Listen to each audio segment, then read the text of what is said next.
an opportunity that we can't pass on.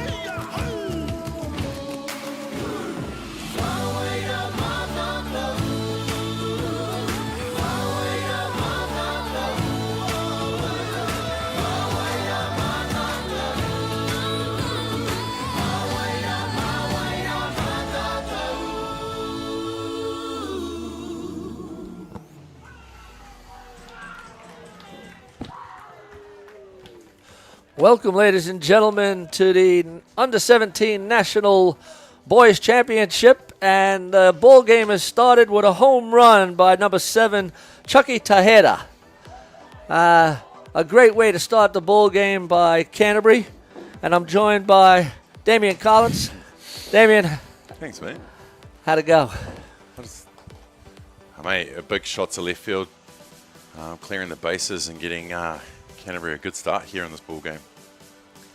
Yeah, beautiful day at Fraser Park. Isn't it just standard? Last game of the day, 5 o'clock game between Southland and Canterbury.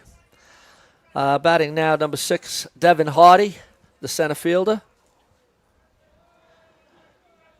Good first day here at Fraser. Weather turned on. These boys, both teams, will be looking to finish the first day on a high. Good to see those Jordan 1 cleats in at bat now. Yeah, they're all. Love my shoes, Joe. You know I know you love your shoes. And he's even got the matching colours, even better.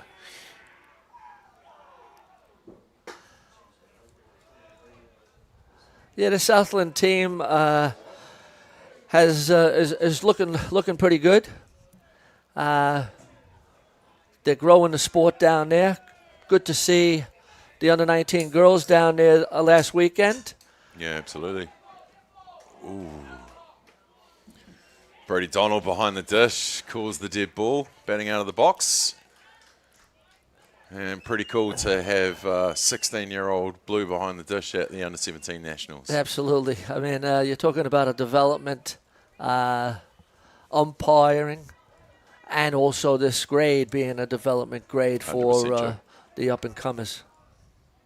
Yeah, 100%. And he's got some experience there on the bases to help him out. But Brody, I've seen him the last couple of years really come into his own. Really cool to see someone at such a young age take on umpiring. And that ball goes all over the shop with first base. Nickel making that catch. That was Rico Ratu, the second base, for the second out of the inning. Yeah, the pop-ups are going to be challenging at Fraser Park with the wind blowing out. There's wind at Fraser Park. Just a little bit. What? A bit swirling. Bring back the Fortress of Fraser. Once we got rid of that corrugated iron fence, it started getting a bit breezy in here. Good shot down the middle there. That's going to drop in as a Texas Liga. And Romana Kumaroa has a base hit to open up the inning. There's a name from Canterbury. Yes, it is.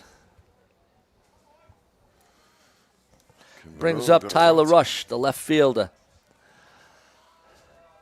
Have you seen a couple of the games today, Damien? Unfortunately, I had to pay the mortgage today, Joe. So I got here a little bit late, but I did get to jump in the last game with Bevan Martini and call some of the Franklin Manawatu game. Got to pop over and see Hutt Valley for a little bit before that. But, yeah, getting a bit of FOMO, Joe. I've been the manager of the Hutt Valley side for the last 3 years at Under-17s, and, yeah. Yeah, well, good to see you down at the ballpark. I know you're really involved with your TP club, and that must help give you some of those softball fluffies. Absolutely. But working for Wellington basketball is also a bit of a buzz. Yeah, it's okay. It's not softball, though. It's not. I'm a fan. True. Don't get me wrong, but my passion's the sport for sure. Yeah. And how's the TP club doing? Oh, we're good, mate. Yeah. Yeah, we're good. We both men's and women's went up to Premier 1 this year, so giving that amazing talent that we've got coming through a bit of a pathway. We've got Tyrone Robertson chucking for Hutt Valley this weekend. 15 years old, just made the tournament team, the rest tournament team at the 19s Nationals last week in Pukekohe. So, mate, if we can give strength, and start build around those players like that. Bella Coxon's another one. She's down with the 17s at the moment, but 19s last year. She's last week. Sorry, she's the granddaughter of Paul McGann, so she loves pitching, loves it, absolutely loves it. So if we can put some pieces around these young ones and keep them in the club, hopefully they'll be the next Sorensen playing for one club for their whole life. No doubt about it. Well, that's what you want. You want loyalty to the club.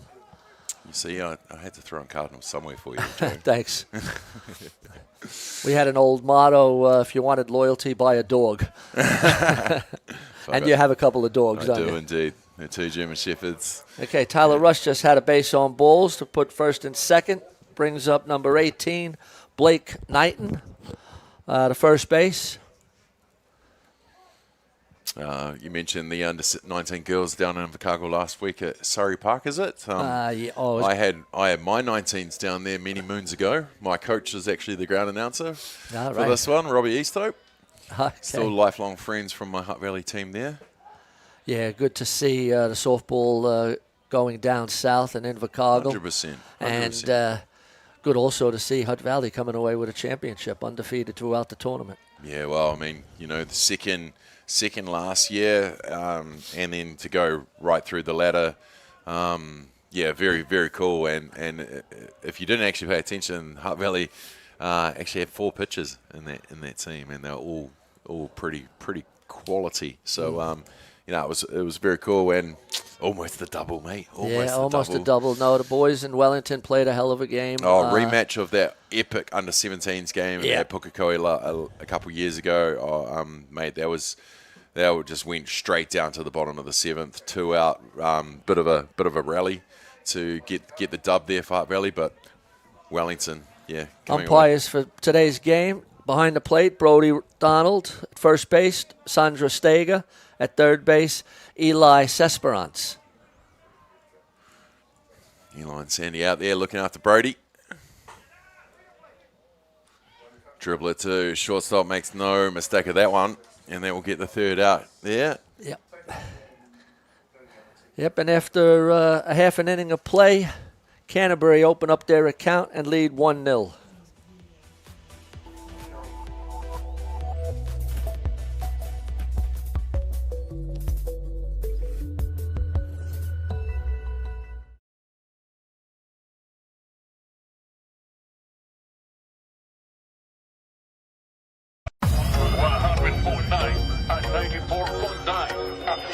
When the radio's on and the sound is hot, you just have to enjoy. There's no way to stop. That's where it sounds like the best every day of the week. Better than all the rest. We let the music speak. All the best throwbacks, 90s and more. Atiawa Toa. All the best throwbacks. Get the Māori Plus app. Download now on Google Play or the App Store with exclusive viewings and 100% ad-free. Quite like top tier. Watch us anywhere, anytime. Make Māori Plus your mate and stream now.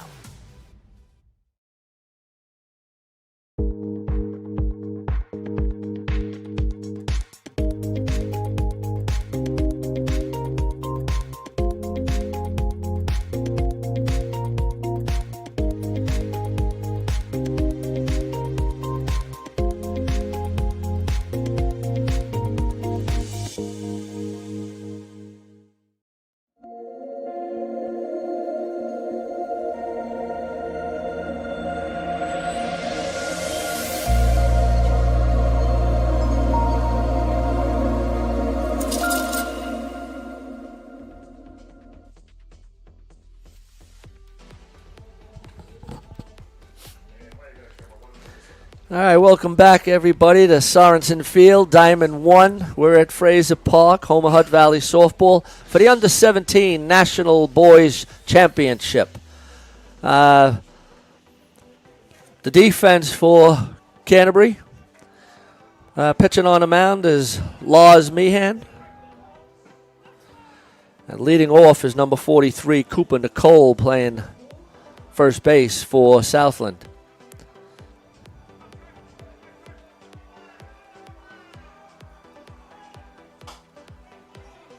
Shot up straight back to the pitcher, who will get an easy out for the first one. Yeah, good pitch by Chucky Tejeda to get the first out. Just pitching up in the zone there, dropping the back shoulder of Nickel to pop it up and give the pitcher, Kaipa, the catch there for the first out. Brings up number 11, Lars Meehan, the pitcher. Ooh, pitcher, Joe. Like it. Always good to see a pitcher up the order as well. Yeah. Not just throwing down the order to make it happen. Yeah, at this grade here, the boys are play the field, pitch, hit, run. So they should. And so they should, you're right.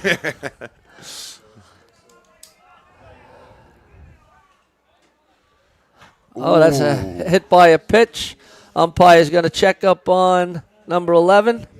So we have. Looks like he's okay, and that's why you wear a batting helmet. Absolutely. Took it straight in the noggin there. Just shake Time, that off. yeah. They're going to check the helmet out. Yeah. She knows what to do.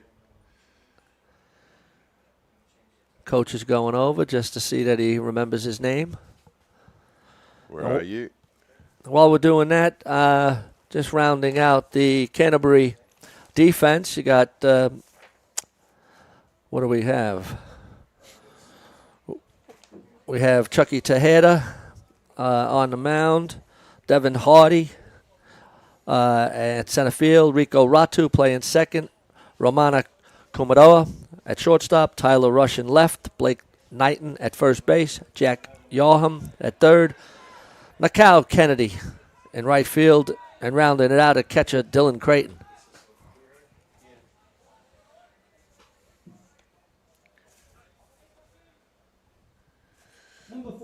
Big jump off first base for Mann.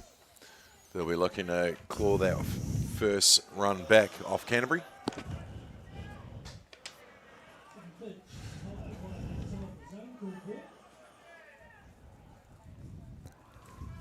Hitter pitching up in the zone, trying to see what Brody's calling, what zone he's getting.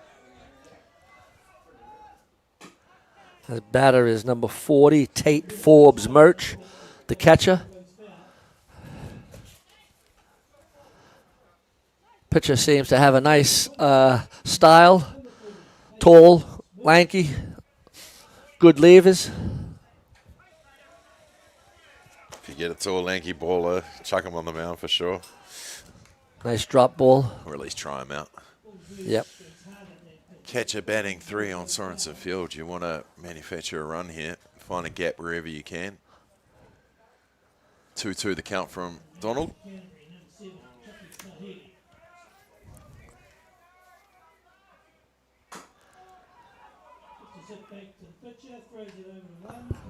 Back to Tahiti, who makes the play over to first for the second out, which will move the runner for Southland, get their runner in scoring position with 2 down to hopefully convert. Nice play by the pitcher. You saw him take the ball, set up, Yep. and then make a good throw to the first base. Had to leave the ground and use all that height himself. Nice rise ball there, just fouled off. It's definitely using that rise ball. Trying to get them chase. Yeah. Many batters out there love a rise ball. No doubt. Or at least chasing it. Just go up the ladder. Called outside here. Straight through the zone for the called strike. This is number 27, Harrison Shayla, the second base. I was talking to the coach a little while ago for Southland, and he's very excited with this young crop of boys that he's brought up and feeling good about himself. I'm not sure what they did earlier in the day, but yeah, he seemed pretty positive about his team. Oh, very cool. Very cool to see a few of the teams here. It's one of those tournaments that you want to turn up to, and being in the middle of the country, why not? Well, Southland unable to convert that runner onto there, so he's going to be left on as Canterbury get the third out here. We've got one complete. We'll be back at the top of the second.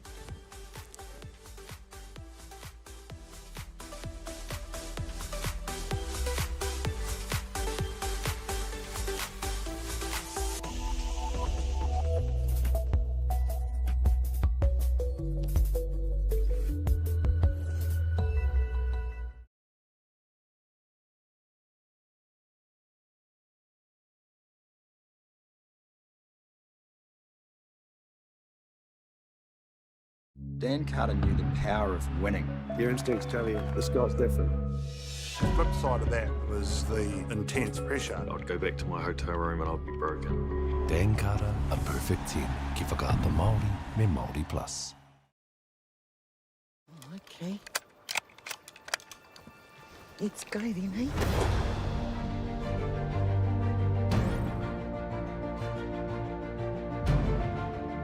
You want to just jump in, the dark horse? Deep down, that's all we want. Just freedom. You sucker. You better watch out, you fool. I often think of my cousin. She didn't have anyone. She had us. You're pretty beautiful. Same.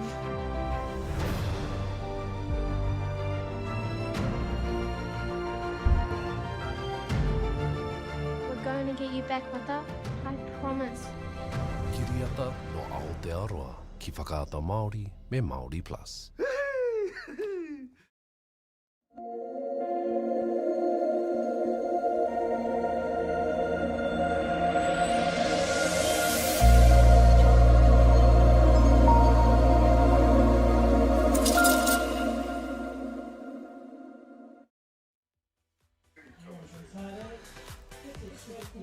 All right, welcome back to the ballpark.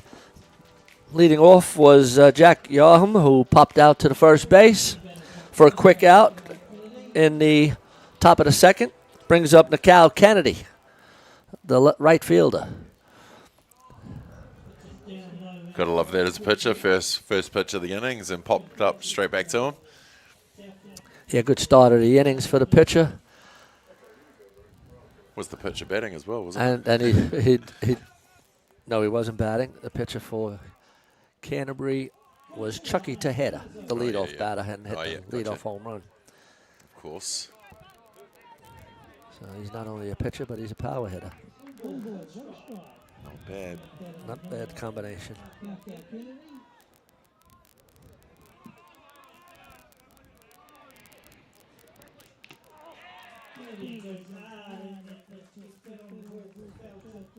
Losmian's throwing the ball over the plate, pretty consistent. That's what you want from your pitchers at this grade. Throw strikes. Absolutely. Play good defense. Base on balls will be a killer. Oh, yeah. Gets him looking. And he's keeping the ball down low, Damien. Well, Brody Donald, he's calling that zone, so why not keep going to it? If you get in the calls, utilize it. 2 down in the top of the second inning. It brings up Dylan Creighton, the catcher.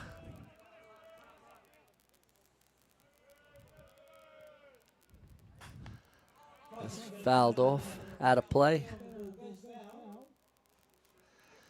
Now Robbie Easthope doing the ground announcing.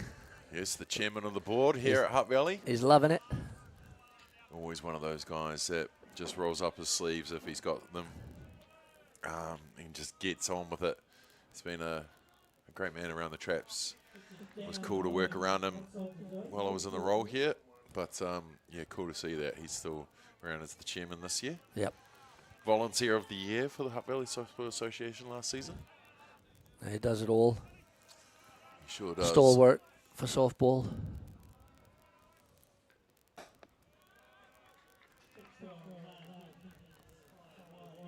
If only his kid was here to do his role, but Scotty Easthope was supposed to be doing the color today, but we wouldn't throw him under we've the bus got an like that. experienced play-by-play commentator, color man Damien with us. That's We're all foul just here back. for a bit of fun. And it's a beautiful day at the ballpark. Where else would you want to be? Isn't it? Light zephyr breeze blowing out to left field. I'm sure my partner Melissa's at home listening to this game now. Watching it, surely. She was down here longer than me today. She was. Right. She's sitting her level 4 badge. Oh, big shot to center field court. Nice play by the center fielder. Well hit by Dylan Creighton. But that's the third out of the inning, and after 1.5 innings of play, it's Canterbury 1 and Southland 0. We'll be back shortly.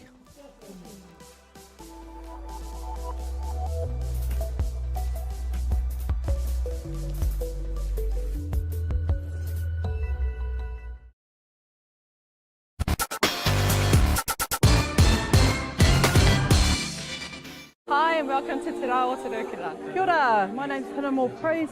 Kia ora, I'm Neil from Vibe. Tēnā koutou, welcome to Te Rao Te Raukura. It's going to be an awesome day.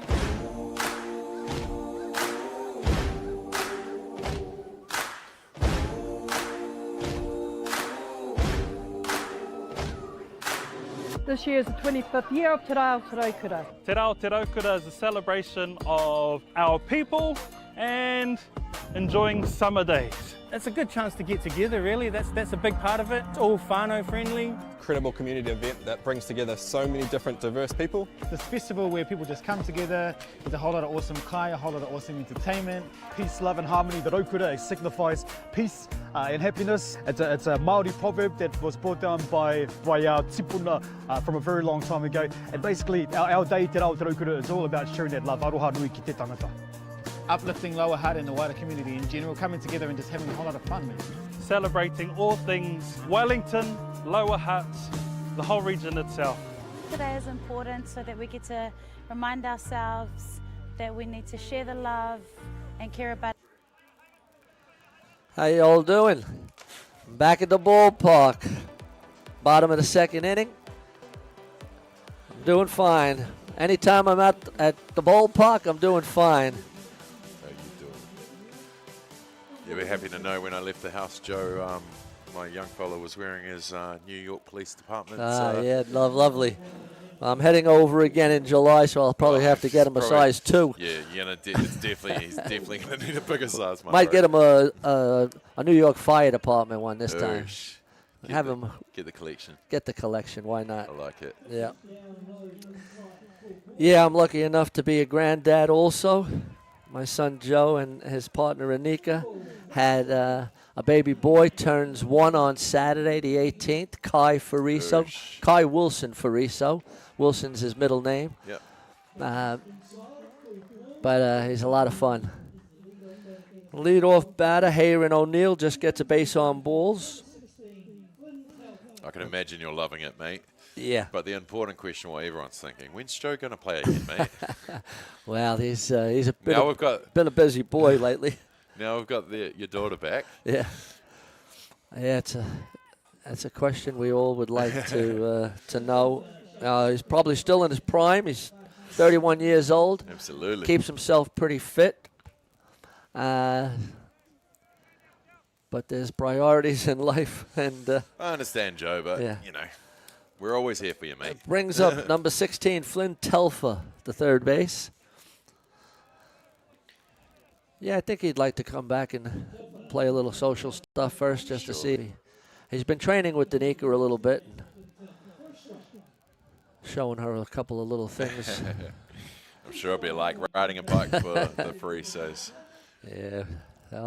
There's always things to work on, that's for sure. Always work-ons, mate. Such is life. Yep.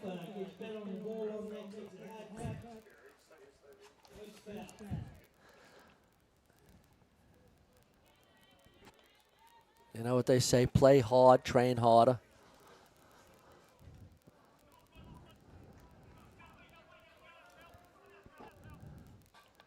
That's foul back. Good battle between Flynn Telfer and Chucky Tejeda.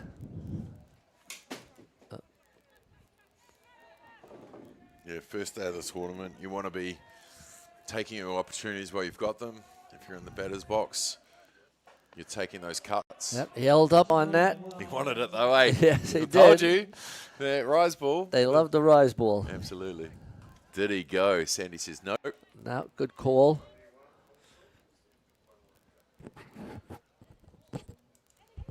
Seeing a bit of swag behind the dish here from Brodie Donald, umpiring this game. He's showing a bit of in maturity. Yeah, he's enjoying himself for sure. Oh, gets a Swing and a miss. Goes straight at him, straight down the zone for the strikeouts. Brings up number 5, William Patton, the right fielder. It's good to see the pitcher working quickly, getting into his work. And also the batters are being aggressive. Yeah. Good game is a fast game. Yeah, you want to see these young ballers coming out and just swinging the bat, taking, like I said, taking those opportunities. Coaches will be looking at what combinations, what's working, who's turned up to play, really. You know, I mean, you can do everything at club level, but it's a different kettle of fish when you get to put on the colours of your province and go out and represent. And, you know, for a lot of these boys, some of these boys will be their first opportunity getting away from home representing Canterbury. And they'll want to be in those lineups in day 3 or 4, you know. So take those opportunities, take those cuts, just enjoy, go hard for where you got the chances to. Well, having both, this is like almost a local derby now with Canterbury and Southland, 2 South Island teams battling it out. Way to play each other on day 1. Good shot. Nice play by the center fielder to track that ball in the tricky wind at Fraser Park. It's got to be the shoes. The original Jordan Spike Lee. Yeah, matching the uniform. Absolutely. Great colors. Love it, love it. Chicago Bull colors. Absolutely. Brings up number 20, Lucas Allison, the center fielder, with 2 down. Squares up with a fake bunt. Good jump from the base runner there for Southland. Southland will be looking to put the foot down here on 2 out and try and manufacture something here. They won't want the sacrifice with the 2 down, but they'll want to move that runner for sure. And swinging it outside ball like that ain't going to help. Yeah, that little drop ball to the outside corner. Batter seemed to pull away, but he's choking up now, just shortening it up, making sure he makes some contact. Puts the ball in play, but no. That's the 3rd out of the inning. And just like that, Southland leave a runner on, but we've got 2 complete here as we go to the top of the 3rd with Canterbury leading Southland 1-0.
All right, here we are back at the ballpark. Chucky Tejeda, the pitcher who had the leadoff home run, is up to bat for the 2nd time. What do you think of his home run, Damien? Yeah, big shot to left field to open up the ball game. stamp his mark against his fellow pitcher, and then goes and dongs him in the head in the next when it's his turn. Big shot to right field. Nope, shallow. Yeah. He had all the makings, and then might have got a bit Little of that breeze. Yeah, a little caught in the breeze. The high breeze of second Fraser base, Park. shielded his eyes, and had an ice cream cone in the glove, but made the catch. Brings up number 6, the center fielder, Devin Hardy. Another quick first out here for Southland to get over Canterbury. Yeah, Devin was out on interference the first time up.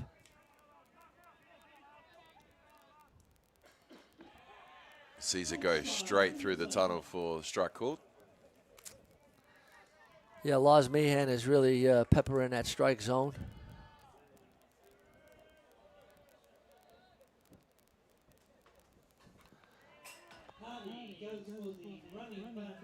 Seven-inning games? 7-inning games, yeah. So still early enough here, top of the third, to feel each other out.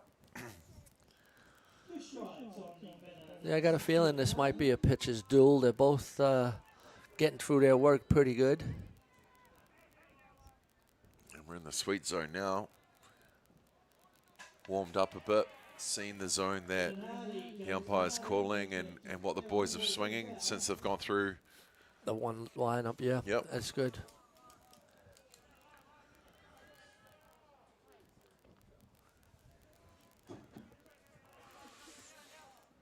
It's good to see so many great players around the ballpark passing on knowledge and coaching, part of these coaching teams, you know, Joe. I mean, it's just awesome to see a lot of them giving back. Well, yeah. We got Tyson Byrne just over there, coach the under-19s. Big curve. Tyson took the Hutt Valley team to the finals this year and just unfortunately came runner-up to Wellington. Too soon, Joe. Always battling it out, though, Wellington and Hutt Valley. Always a great battle between the two. He won an under-19 tournament last year. Right here, Joe. Wasn't it us behind the... Yes, I think it was. Yeah. So, yeah, he's there around about. He's got a nice team, but he's doing fantastic coaching. Yeah, you see, look over in that Canterbury dugout and see Stephen Ratu as well. Yep. Yep. They've done a good job down in Canterbury. Haven't they just? Speaking of Ratu. And there he goes. Rico Ratu to second base. Good, handy young man, this one. His sister was the top batter in the under-19s. Sure was, Kaya Ratu. Just been going from strength to strength, that young lady. Yeah. But Rico's been pretty handy the last few years as well. I got to call one of his games down in Christchurch a couple of years ago for the secondary schools on the Hill International Secondary School Tournament. I think it was 13, 14 years old and holding his own. It's pretty cool to see. Another one of those great kids growing up around the game and still in it.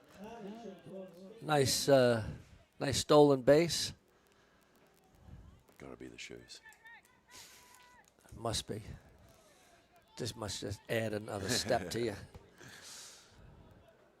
1 ball, 1 strike. Runner at second in the top of the third. 1 down.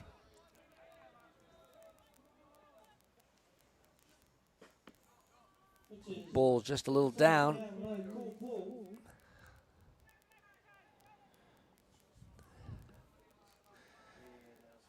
Good to see the ballpark full with spectators and fans, family and friends. It took a minute when I got here, Joe, to just walk around for a second, you know, soak it all in, and it's a real cool vibe around here today on day one. We've got the barbecue set up just behind us, a bit of fundraising going on. There's a few food trucks, a couple coffee carts, and you know, it's that stuff of old. You know what I mean? Like that. We're just missing Sam's caravan with the hot chips and hot dogs from way back, you know. Yeah. But yeah, it's cool to see people turn up and here to enjoy the festivities of this great age group for the under-17 nationals. Okay, the catcher is just going to come and settle the pitcher down a little bit. 2 balls in a row when he was, first couple of innings was all over the strike zone, and now he's just got a little wayward.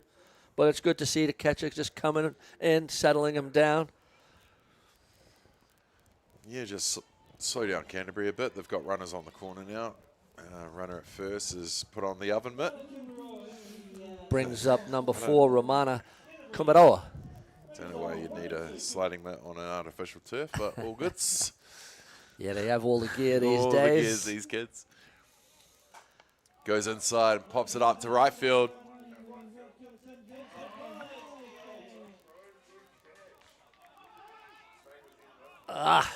And they did a great job on that catch. Fantastic catch by the right fielder.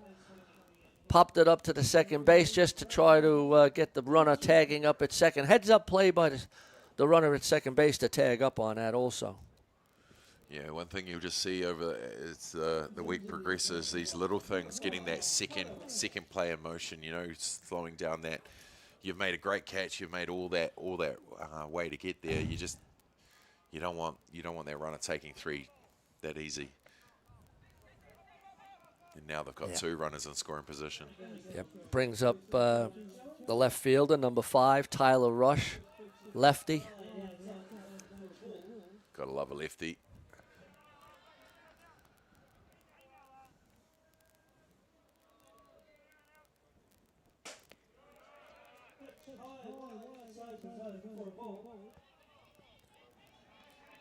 Yeah, that's 2 balls, no strikes.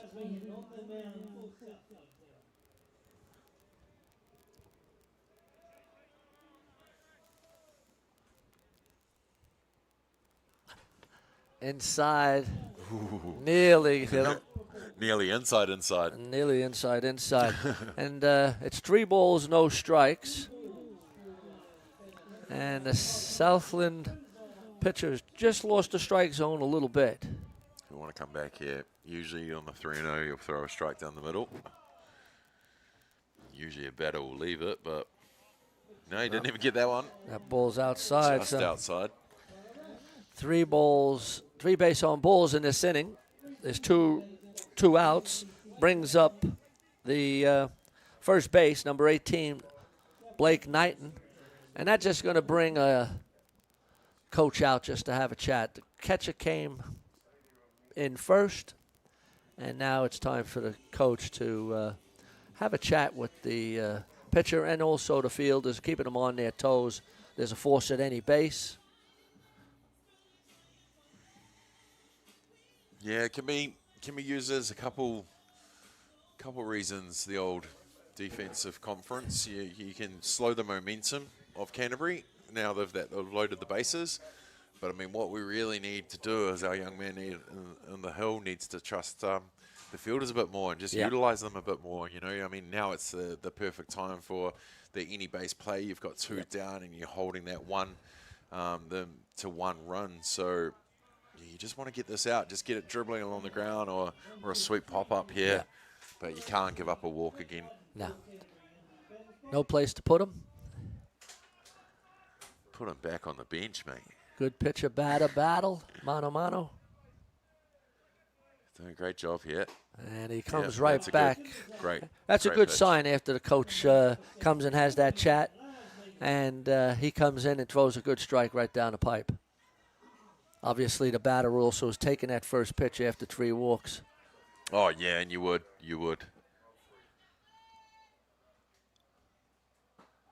Through the zone again. Yeah. Whatever the coach said might be getting through to the pitcher. He's like, no balls, 2 strikes. If you walk another player, you're swimming back to the South Island. Swimming with the fish. Oh, he held up. Good hold by Blake Knighton. Yeah, he tried to get it up in the zone there, and he did think about it. Yeah, as you do with the rise ball, as you've been saying, at this level. Increase that sight level. That's fouled off. Good swing. Handy camera work there from Kerry Fitzgerald. Yeah, they've done a great job today with the camera work, looking at the ballpark, pristine. He's done all right, mate. He's done all right. Keep you around, mate. Oh, down third base. He's going to score at 1. They're going to score 1, score 2 on the overthrow. They're not. They are. Oh, the inside the park triple on a bunt. Now, that was a little squibbler. I was wondering if it was going to get called off the plate, but it wasn't. Yeah, it did. Had that sound to it, didn't it? And went straight down.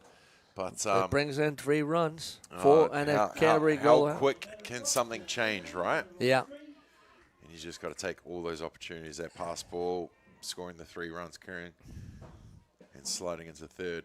And this is what happens at this level also. I mean, although he was going to be safe at first base, third base possibly could have held on to it, was trying to make the play because of not letting a run in.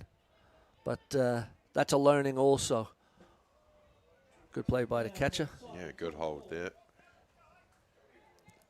And that's where you were saying, Damien, there's a lot of learnings in this grade. And it's day one, Joe. It's day one. Like this, like I mentioned earlier, it's a different level from club, but you've got the right pieces around you. You know, these good shot to left field. Oh, and under the glove.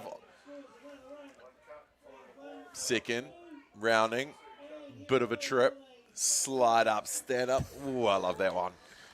Nice hit.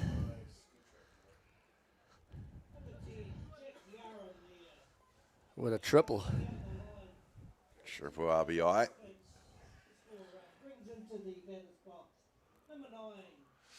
Oh, well, Southland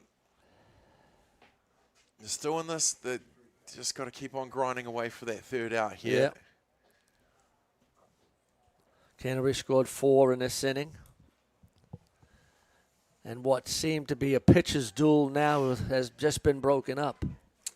Well, you see the difference of associations and what they get to play now. You know, the first couple innings might be a bit tight, but you know that's always your learning couple innings, try and feel each other out and what the swinging at, etc. But now you know Canterbury showing their class, getting the sticks going, and they've been smooth operators down there for a while now, Canterbury, especially in these age groups coming up. So yeah, you want to hold them as much as you can. This is Nakai Kennedy, number 9, right fielder, with a big swing. Big swing. Looks at coach. He wants to get into the act. He sees the people hitting. And well, I don't know if you saw the game. Well, yeah, you did just before. But people at home, the Franklin Xavier Haddon with a walk-off grand slam was huge. It actually went over the corrugated iron fences. I wonder if anybody found that ball yet. Yeah, well, I know Amy Russell's got the ball list on the whiteboard in the tournament office. So if anyone can return number 13. Not that any balls have ended up in our bags at a tournament. Yeah. That ball's fouled back. It's 1 ball, 2 strikes. Southland want to get out of the inning now with no more damage and then get the bats working. Yeah, 4-run, 2-down rally here for Canterbury. Been through the order. They've seen him a couple of times with a couple innings in the bag now. Gets the clips the inside corner for the called strike. Not before Canterbury score 4 runs, and they take the lead after 2.5 innings of play. It's Canterbury 5, Southland 0. Southland coming to bat.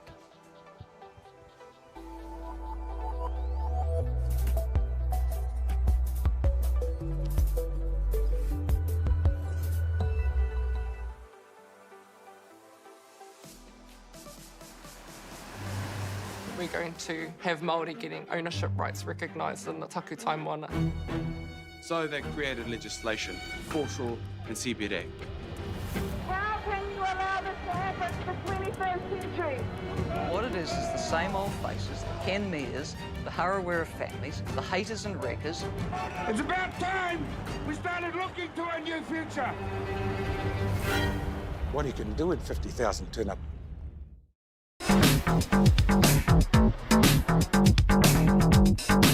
Sometimes virtual reality begs for more reality. Jack Lynx is good with it.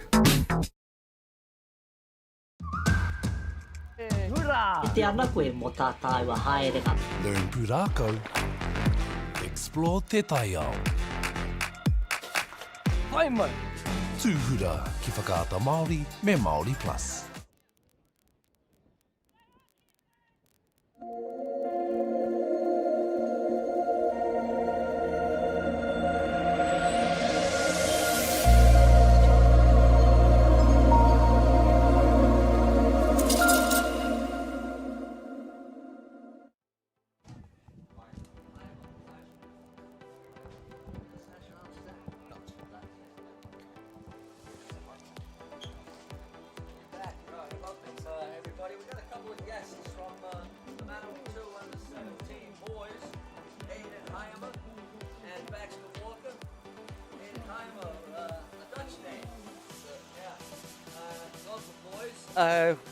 Had a chance to watch you guys in the last game. Well, it's a learning experience for everybody. How did you find it? Oh, at the start we were there for sure and giving Franklin a good run for the money, and then just our intensity and energy kind of dropped off and caused us to lose and just let them bat through us. Yeah. I mean, you definitely were holding the fort down for a while. And what position were you playing, Aiden? I started off in right field. In right field, and then I came into first. Okay, yeah. And how did you find the competition? It's great. It's great here, and it's all good for us to learn and grow against really good opposition. Yeah, and, I mean, we got 15 teams now coming down for the under-17s. Great to see Manawa 2 down here. You guys are building a great culture in softball up there. Yeah. And playing a lot of ball up there? Yeah, they've just this year we've started a rangatahi league where it's ages between, say, 14 to 18 or something, just for the middle ages to get something good. Yeah. With softball, a hardcore softball. And you got a lot of good coaches up there? Yeah, there's definitely a lot, yeah. Yeah, and the pitching up there, you're getting some pitching clinics and things like that? Yeah, there's clinics going through Manawatu, yeah. Yeah. I know, fantastic. So what's the highlight so far? Just coming down and... Coming down and playing ball. Yeah. Good on you. And what's your goals maybe for this tournament? Just try and make tournament team, but if not, get close-ish to it and just do better than what I did at 19s. Good on you, yeah. And you were in the under-19s also, so that's great. Did you also play? No, I wasn't in there. You didn't want to get in there? Well, that's something that's a carrot for next year. Yeah, absolutely. Well, good stuff. All right, guys, we'll get back to the ballpark. I really appreciate you guys coming in and having a chat. It's great to see you guys playing softball, and great to see Manawa 2 down here and building the softball back up there. All right, we'll catch up with you during the tournament. Thank you. All right, you have a great one. You too. All right, those were the Manawa 2, Baxter Walker and Aiden Hammond. And, fantastic to see Manawa 2 building up the softball back up there. All right, back to the ball game.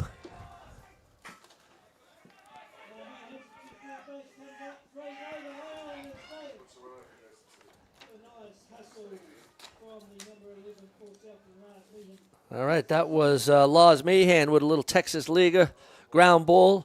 He's going to get to second base on the throw. Cooper Nicole made the first out of the inning.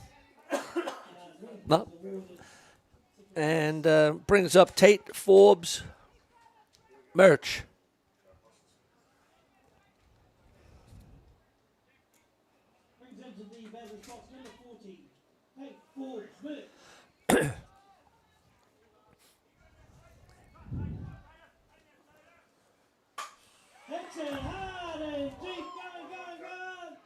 That's to the fence.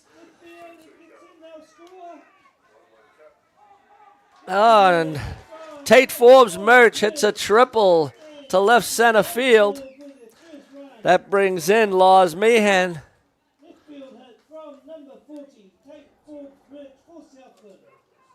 And that's what happens in these ball games. One team scores some runs, but the next team chips away. It's early in a ball game.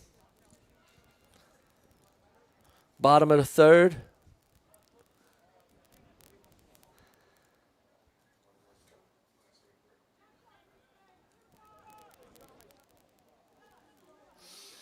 Brings up number 27, Harrison Shayla.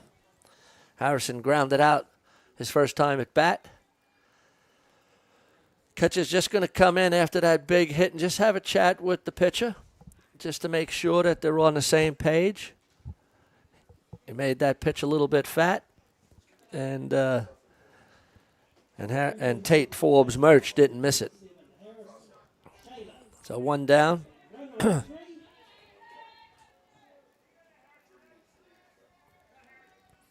It must be two down. Comes into the zone for a strike.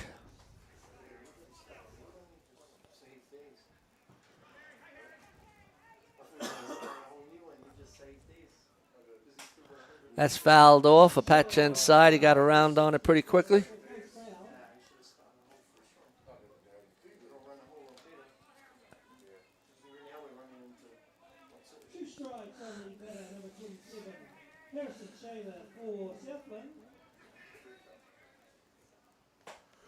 Threw a little rise ball just to see if he would go.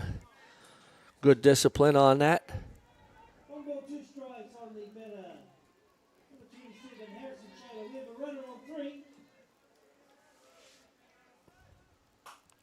That's fouled off again.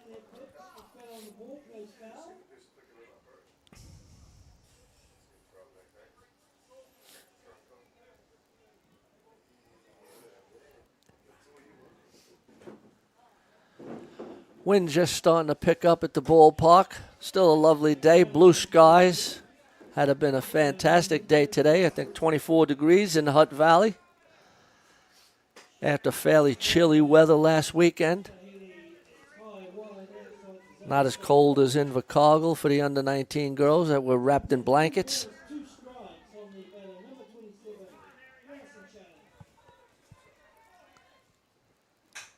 That's fouled off again, so the pitcher is going inside, but Harrison Shayla is going to have nothing to do with that, and he pulls it foul again. And Brody wants another ball.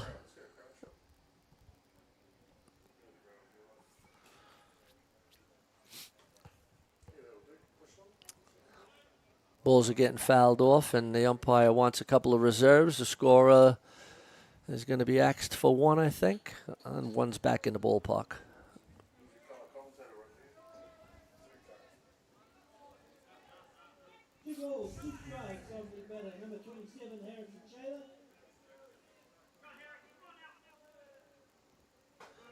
Yeah, went for the rise ball.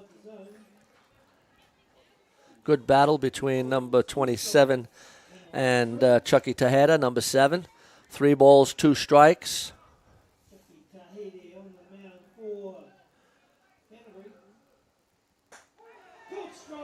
Yeah, good strikeout on a KC.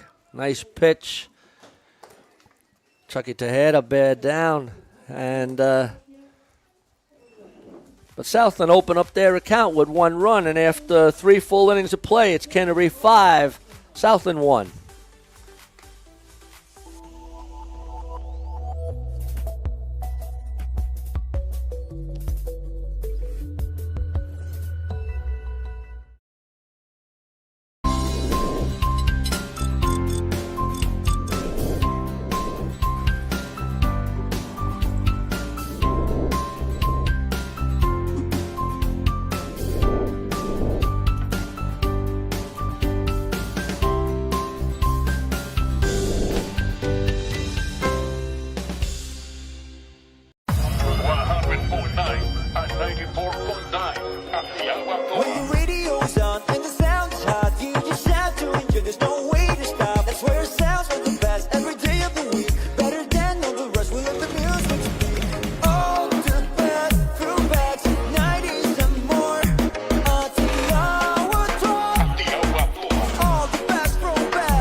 right, welcome back, everybody, to the ballpark, beyond the dugout. And Fraser Park putting on the weather for us today. Standard. That's a ground ball, fielded nicely, foul by number 11, Dylan Creighton. Brody, the umpire, making sure there's another ball there just in case. So we're in the top of the fourth inning. 5-1 to Canterbury. Welcome back, Damien. Thanks, mate. Thought we lost you there for a little while, but back in action. I thought you would have asked some more questions, mate. I thought they'd be in here longer. No, the Manawatu players, they answered all of the questions, and they're really building a nice thing up there in the Manawatu. Great to see Manawatu down here, but also Southland. And we've got 15 teams in this under 17 grade this year. It's fantastic to see. Yeah, Manawatu got a world-class couple of diamonds there at Calhoun. Remember they did it up for the 2020 Under-18 World Cup or something like that, around that year. I was lucky enough to be the ground announcer for a few of those games there. But Calhoun Park, yeah, if we can get some more tournaments there, Softball New Zealand, that'd be cool. Yeah, and I think also when you have a ballpark like that, the players will start to come. 100%. You build a ballpark, and they will come, right? Yeah, well, that's what they say. That's what they say. Yep. 2 balls, 2 strikes, none down. Top of the fourth. Game's going pretty quickly. These games today have averaged about an hour 45. Handy. The last game with Franklin and Manawatu was a 4-inning game, I think. It was about an hour and a half. But the games are going pretty quickly, and that's what you want in a game of softball. Fast game is a good game. Well played, good defense, good pitching.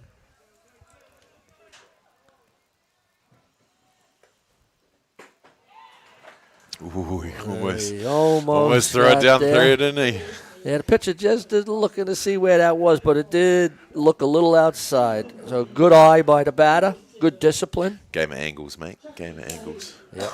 This will bring us up Chucky Tejeda, the pitcher. Had a home run in the first inning to open up the account for Canterbury. Wide open stance. Stepping into still in the box there. Yeah, and good to see the umpire being very, what would you say, just he knows what's going on. Yeah, you know? Very certain of what he's doing out there. Very assertive, very good word. That's the one. Yeah, Brody Donald, like I said earlier in the game, only 16 years old, so it's cool to see someone with a bit of passion going through the ranks and from the North Harbour Softball Association. And would he be going for maybe another badge this tournament? Could well be, mate. Could well be. We have also one of ours, Tommy Downs, umpiring at this tournament. It's his first national tournament, so I spoke to Tommy, and he's a little bit nervous, but looking forward to it. What strike zone he got this week? Well, I know what my strike zone looks like. Yeah. Yeah. I hope yours doesn't change as well. No, we try not to. Now, shout out to the officials.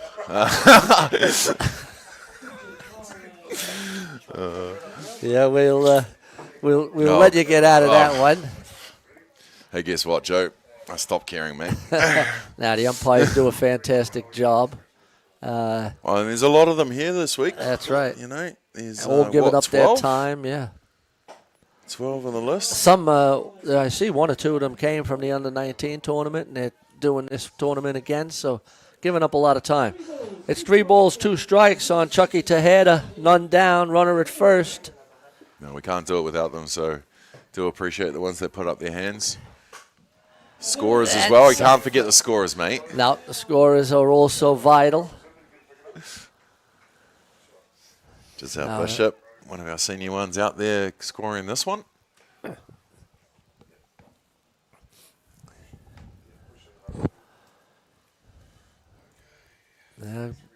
Catcher going back out again just to make sure that they're on time with the signs. Umpire making sure. I really love the assertiveness. I like that word, Damien, of Brody Donald going out, speeding up the game. It's a real important part of this ball game here.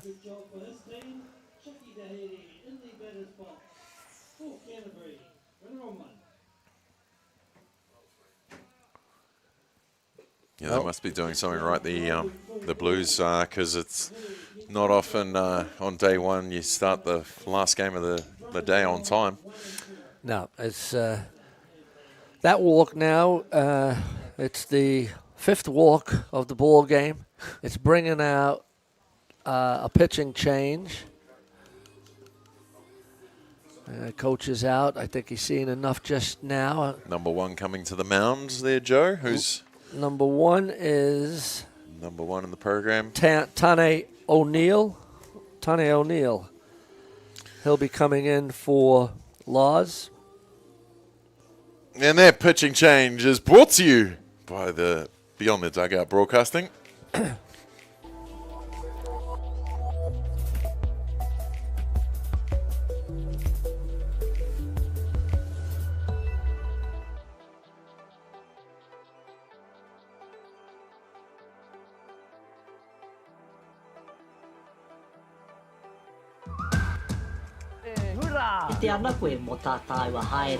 Learn Pūrākau.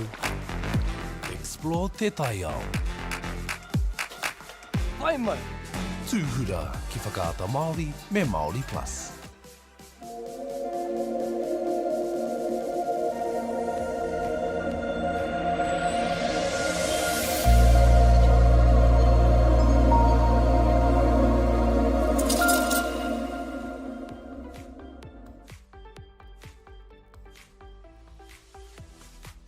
Okay, ladies and gentlemen, we're in the top of the 4th inning. We got a pitching change. We got number 1, Tane O'Neill, coming in, replacing Lars Meehan, who had pitched a good couple of innings and then lost the strike zone just a wee bit. And Tane O'Neill comes in and gets the first out, first pitch on a pop out. You want that from your reliever to come in and throw one and get in and out straight away. That's a pop out to the second base for the first out of the inning. Brings up number 1, Rico Ratu, to second base. Runners at first and second, 1 down. Now Canterbury are going to have to adjust to feel out this new pitcher. See what he's throwing, what zone's getting called. And hopefully Southland can slow down this Canterbury attack here. 2 runners on here in the top of the 4th. Yeah, that's a strike, and Rico shakes his head. He knows that he missed a good pitch to hit. 1 ball, 1 strike. Yeah, clipping that corner on the outside there, using all that 17 inches across the plate. Almost the same pitch, and he fouls it off to go out a little more. Well, that shows the maturity of Rico, knowing that the last ball was called there, so therefore, you know, if he's going to go there again, you've got to swing, you've got to adjust. If that's where the umpire's calling, too many players out there, you know, they don't get the call they want and they'll leave it again and again and again. But if he's calling it there and he's consistent, then you've got to swing. No doubt about it, yeah. And you want your players to be somewhat aggressive. I mean, there's a balance between the discipline and aggressiveness. Yep.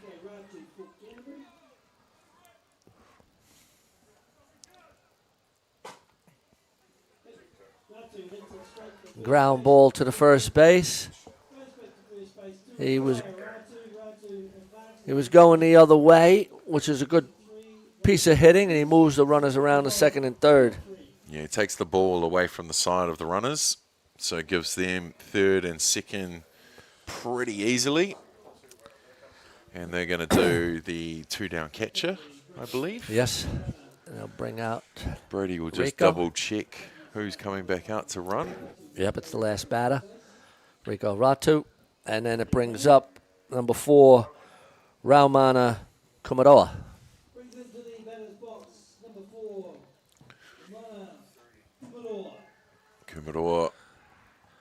Kumaroa to shortstop. Handy ball up. Fly it out to the right fielder the last time up. The right fielder made a fantastic play on it in this tricky wind at Fraser Park. Breeze. A breeze, a zephyr. Another one of those kids is no doubt growing up around the traps of a softball park. Nice change up by Tane O'Neill. Yeah, pulled the strings on that one, did he what? He certainly did. 1 ball, 1 strike. So he's coming, got them swinging for sure, getting those strikes for his team, like a reliever should be. Yep. You got a job to do as a reliever. You got to go in and make things happen. You know, you're either going to take them on or you're going to get those pop-ups or ground outs. He doesn't have time to fill them out. He doesn't have time to, well, he's still top of 4th, but yep, he's got a job to do to come in here and slow down this Canterbury side. 2 balls, 2 strikes, 2 down. All the 2s, Joe. Yep. No one swings on a 2. No one hits on a 2, is it? Oh! T-bone. Pop up to centre field. Fly out. Oh, excuse me. Fly out to center field for the 3rd out of the inning. Tane O'Neill comes in and stops the bleeding. And after 3.5 innings of play, it's Canterbury 5, Southland 1. We'll be back in just a moment.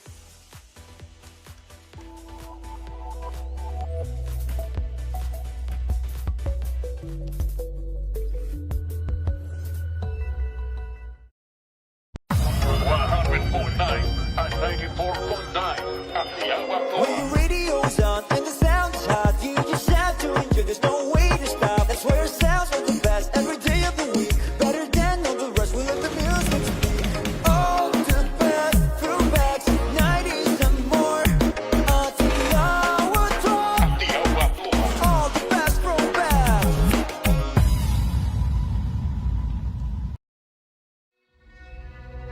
The best secondary school hockey teams battle for the Rankin Cup 2023. All the big schools are here. Tino uaua ki te rapu kai tākaro nā te iti o te kura. I roto i ngā tau, ko puta etahi wero, he wero I tā mātou whakamahi te reo. Ko etahi o ngā kai tākaro kua hāmene hia. Ka whakawhiti koe mai I tō tinana ki tō ngāpau. Kia toa I te kēmu nei.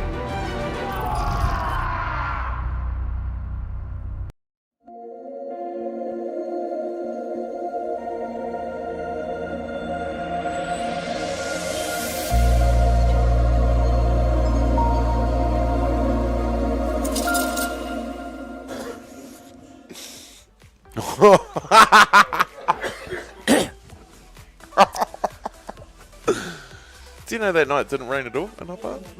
All right, welcome back, everybody, to Fraser Park. The lights are on at Fraser Park. And brings up 19, Hayren O'Neill, the shortstop. 1 ball, 1 strike.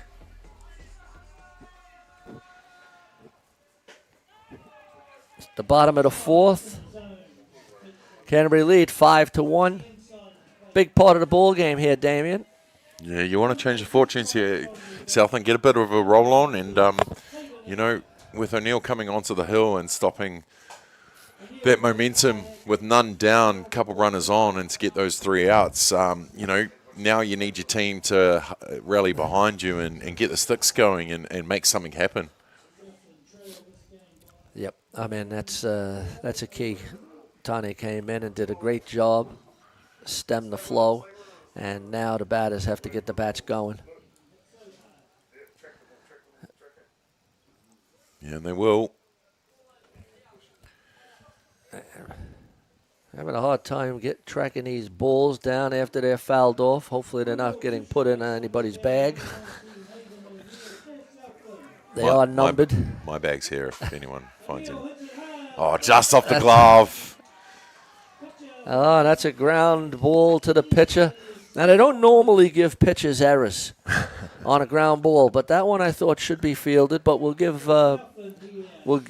Chucky Tejeda a pass on it. It was to his left.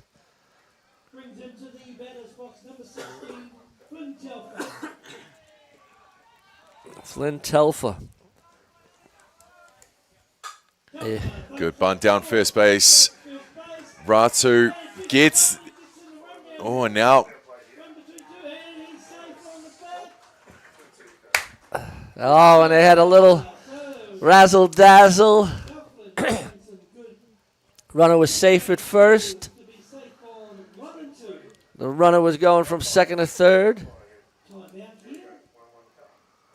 Well, Canterbury are going to question, but I don't know why, because Sandy has made a call. The runner's safe at one off that bunt down the first base line.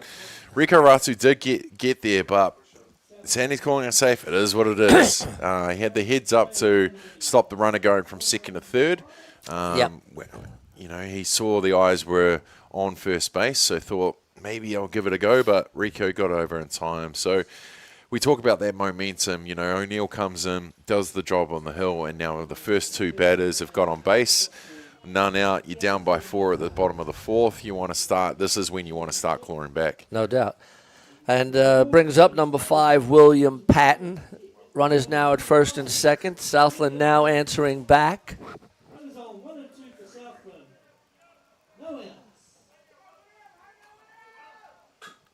Bunt goes down again, and no, that's going to load them. Yeah. Third base stayed back on it. Pitcher kind of left it to him as well. Nobody really took ownership, and that loads up the bases with the short game coming in. Well, that's a good ploy by Southland. After getting that runner at first base on that little grounder to the pitcher, the coach started pulling out the short game.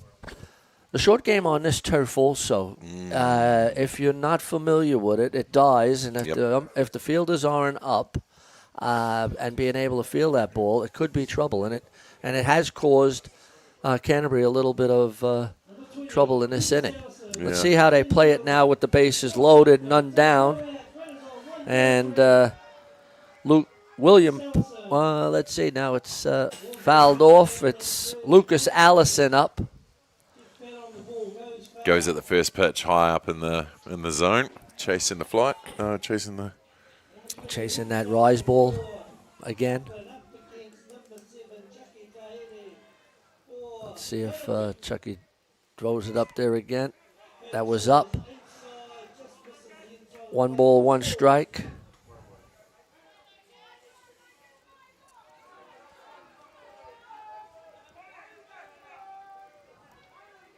See what a couple of base runners does. That's high. 2 balls, 1 strike. And at this level, you put a little pressure on these youngsters, and it changes the complexion of the ball game. Yeah, absolutely.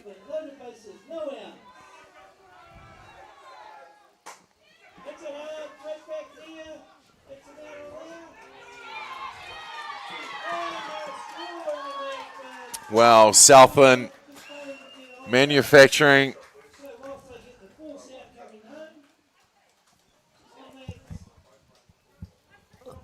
Safe on both runners. The catcher missed the plate on the force.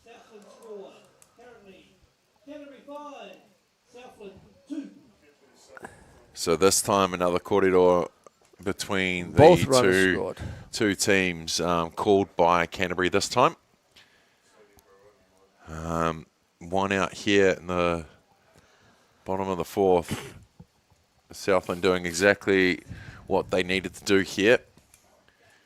Put the foot down, be a bit aggressive, move the runners around, and make those runs on the board. They got 3. Happen yourself. Yeah, no, well, Southland scored that 3rd run. The umpire came over to the scorer and scored that run. So there's now 1st and 3rd. It's a 5-3 ball game. And I think there is no outs. No outs. Yeah, no outs. No outs. Runners at first and third. Southland now, just as you said, Damien. The relief pitcher comes in, stems the tide, and Southland comes up and brings the bats. And now we got number 74, Flynn Elder, up.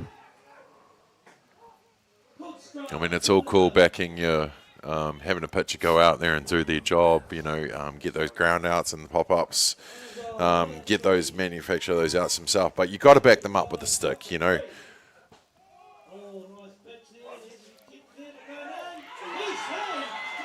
They worked the 1-3 play. Second base came up, grabbed it, but didn't make the play at home. And Southland scored their 4th run of the ball game. Yeah, Ratu just not taking that second. He just launched it straight away, didn't he, as soon as he caught it. And just going off high. There's no way for the catcher to bring it down and make that tag out at home. And just like that, Southland come back and the one in it. And again, we talk about a shift of balance of confidence. Now Southland have it, and now the pitcher for Canterbury's struggling on the hill with Southland getting on top of them. Yeah, none down. Runner at second. 5-4 ball game.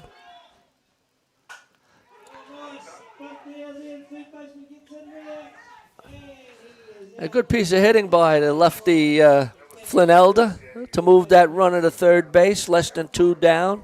Yeah, with the runner on second, you want to take all the attention away from that runner and just the slow roller down to third base. He did all the work to scoop it up and get it to first, but he had no way that he was going to get it back to third base to get that out, that lead runner. So now Southland have the tying run with 1 down at third base. Yep. Ooh. Big cut.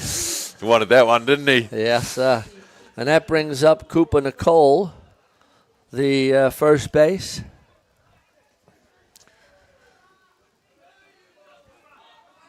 I got the same bat with the same grip. Got to have the blue and yellow in there. Oh, and that's fouled off. So it's away. What kind of bat is that?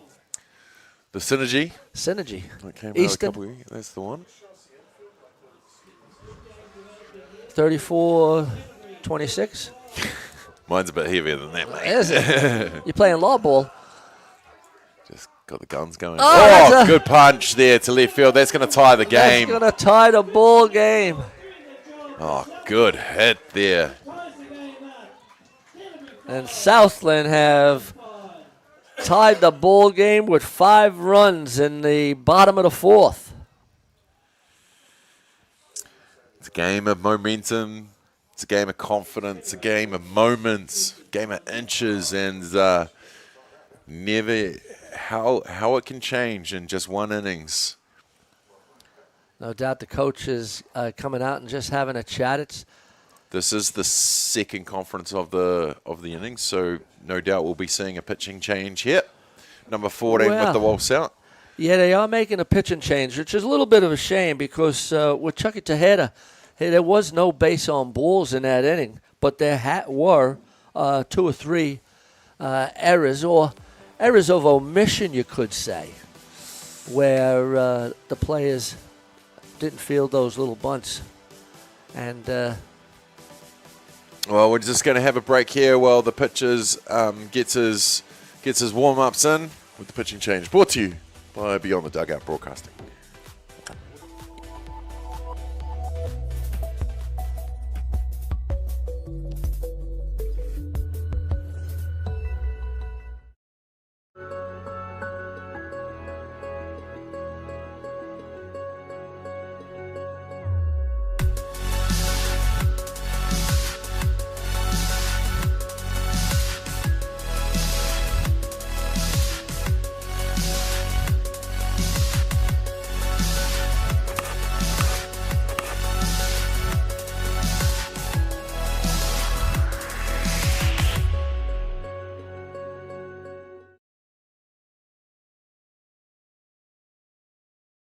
Okay.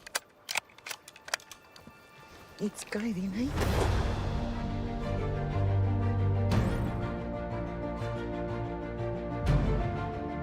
You want a chess champion? The dark horse? Deep down, that's all we want. Freedom. You sucker. You better watch out, you fool. Often think of my cousin. She didn't have anyone. She had us. You're pretty beautiful. Same.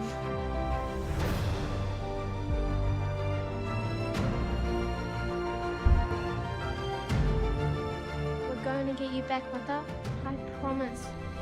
Kiriata no Aotearoa, ki whakaata Māori me Māori Plus.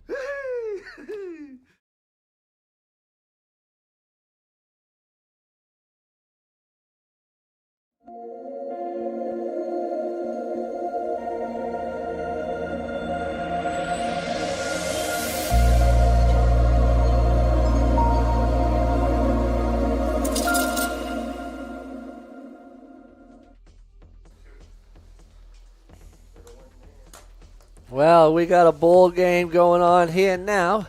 Canterbury and Southland, 5-all. Runner at third base or first base? I think it's at first base. One down, a pitch and change. I think it's number 14, George Smith coming on to relieve Chucky Tahada.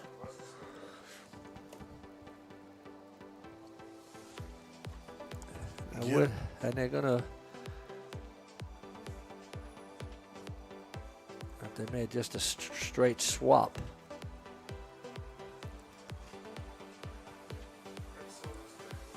Interesting to see the pitcher giving his first base and third base some ground balls instead of actually getting his arms sorted. Yeah, good point. Good point. You'd think he'd have a few warm-ups. Yeah, he must be ready to go. Kerry Fitzgerald, can you do me a favour, mate? Can you zoom in on those pitching cleats, mate? Right.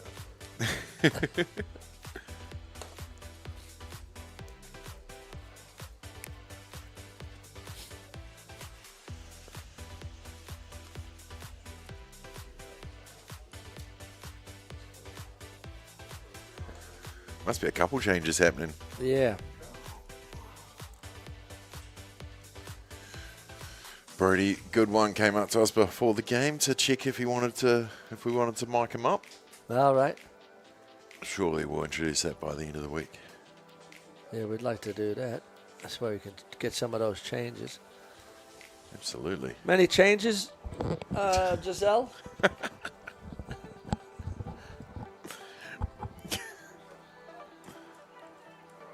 We back.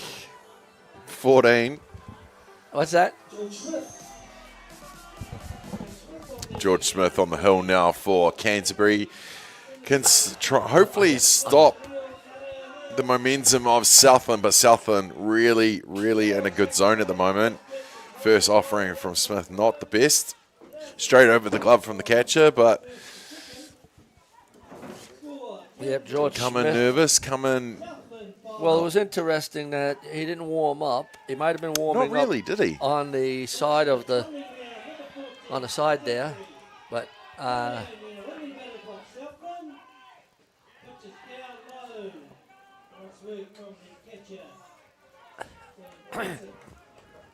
no balls, 2 strikes. There's definitely a ball. Sorry, there's two balls. 2 balls, no strikes. Sorry, 2 balls, no strikes. 1 down. 5-all ball game here in the bottom of the 4th.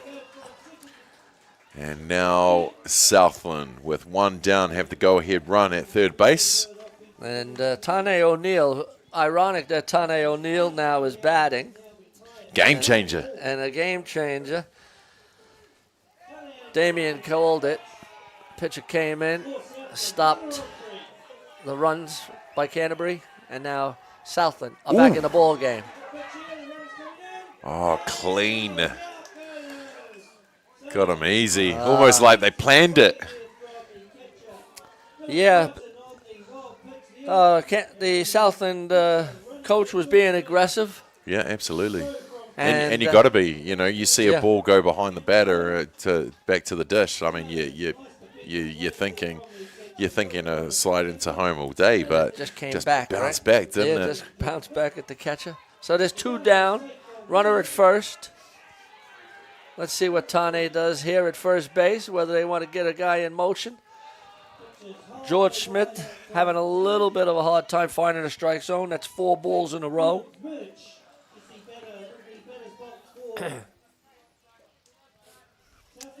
This is the beauty of under 17 softball. The ebbs and flows, the momentum changes.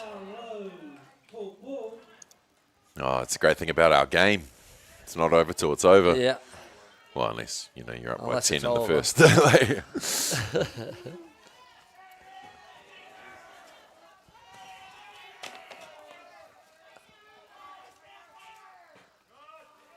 That's low, and that's 6 balls in a row. He's not far off, though. No, I he's mean, not. that was just low there. He's just 3 got to balls, calm no down. strikes, yeah. Calm down now and just work with the catcher. You've already got those 2 outs. You just got to get that one. Now you got a force option at 2 bases there. And Tony Forbes Merch being very aggressive on that 3-0 pitch. 3 balls, 1 strike. What about that? Swinging on the 3-0. Yeah. Gotta love it. He had a I mean, his triple. coach won't, but you gotta love it.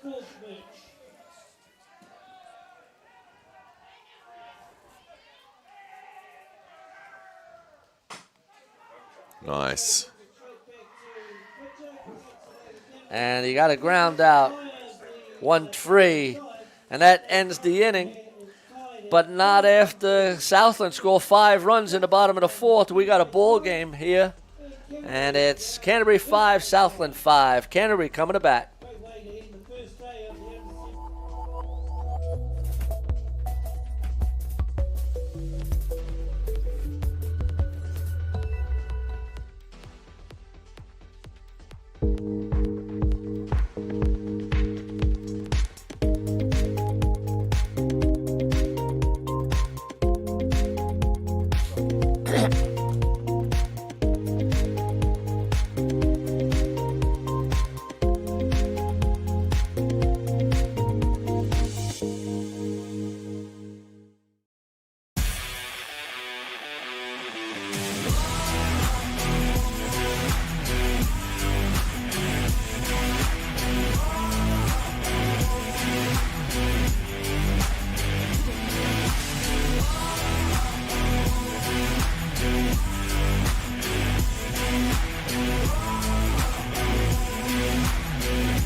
Top of the 5th.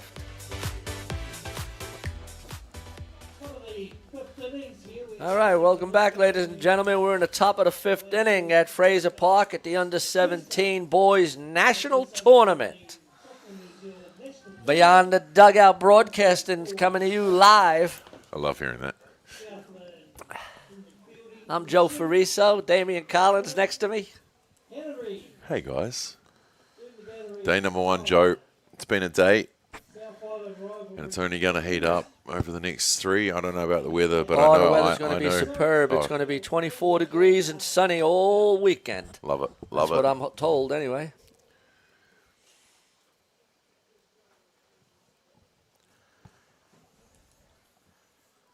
Might be some ugly scores for the pool play over the next day, but once those crossovers happen, you'll start seeing some really even games. Talking about even tight one, hey, this one's shaping up to be a beauty. 5-all after Canterbury go up 5-0. Southland make a pitch and change.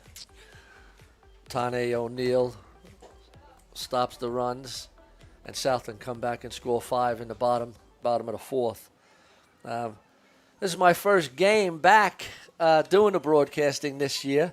Me too. I just got a text from Mrs. F saying that I was a bit rusty, but hopefully I'll get a little practice this weekend. Yeah, it's my first time this season as well, Joe. First time calling a game for Beyond the Dugout Broadcasting. Yeah. Of course, Chopper and I's podcast. Now the new Ballpark Broadcasting. Yeah. fantastic. We won't get into why we had to rename, we won't but do that. damn those guys. That's another time. You'll chuck it on podcast. We'll bring it up. Number 5 is William Patton. Well, it brings another opportunity. And this is New Zealand owned. Sure is, my man. Southland finishing 13th in the 19s against the 4th place Canterbury. So this will be I guess in a way, Invercargill looking up to the big cousin down the road, if you will. So it'd be a bit exciting one to come to a nationals and get one over your foe. I mean, I know, don't count it. We're only in the top of the 5th, but yeah, the momentum's definitely swung. Yeah, Canterbury just started to feel a little uncomfortable that inning.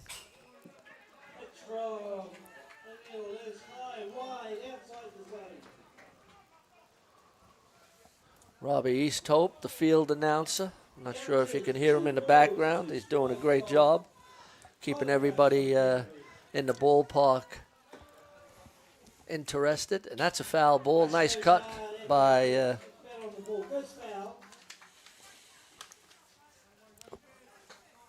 William Patton, the right fielder.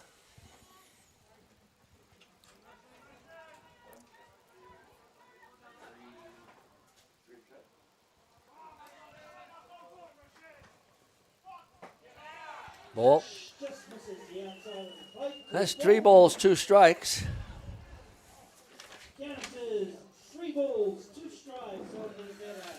Apologies, that's Tyler Rush, number 5, the left fielder, Tyler Rush. And he swings at an inside pitch. Good pitch by Tane O'Neill to get the first out of the inning. Keeping cool, calm, and collected on the hill is Tane O'Neill. He's coming with a purpose, with a job to do. It brings up number 18, Blake Knighton, the first base.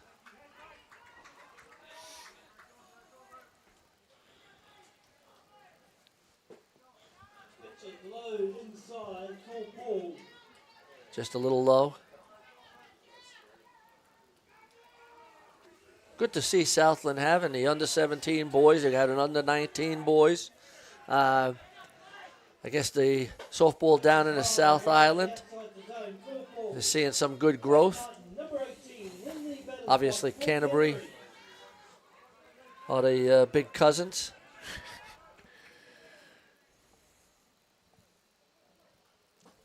Aren't they all cousins down there? Jokes. Oh, man. Day one, already offending everyone.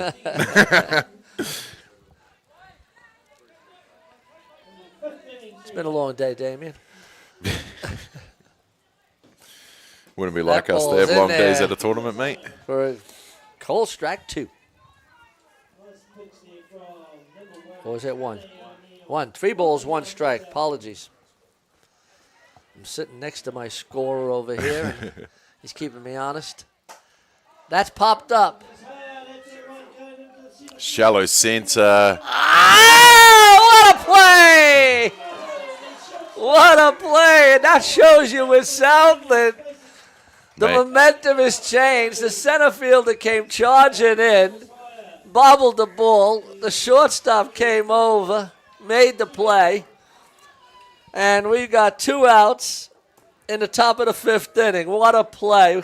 Just shows you how important it is to back up the play. You know, the center fielder did all the hard work busting in to get that catch and just bobbled out of the glove. But the shortstop had made his way over to back himself, to back him up, and gets the catch on the deflection, if you will. Yeah. And 2 down. Like that's awesome play from Southland. Exactly what they want to do here. So we got a fly out 8-6. Yeah, we do. Unreal. Yeah, and when the going's good, the going's good for Southland at the moment. Tane O'Neill. Oh, just off the glove. Couldn't make that play They don't get it in time. They'll definitely go on the overthrow. And they'll just... Elder at first base, just keeping calm, slowing them down. They've already got the 2 outs. Yep. They don't need to go chasing that third just yet. There's a runner at second.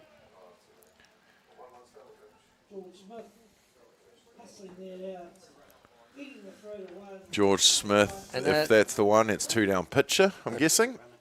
Yep. And then it brings up number 8, a pinch hitter, Bronson Harper. Bronson Harper. And number 18, Blake Knighton, coming in to run for the pitcher, George Smith. So we're all back to normal. We've got Bronson Harper batting for Knockout Kennedy. Clips that outside corner for the called strike. Brody Donald behind the dish, pretty consistent with his zone today. Done a fantastic job. Been assertive. Oh, great bunt goes down. Little bobble from the catcher. They're going to move the runner to the third. And now Canterbury have runners on the corners.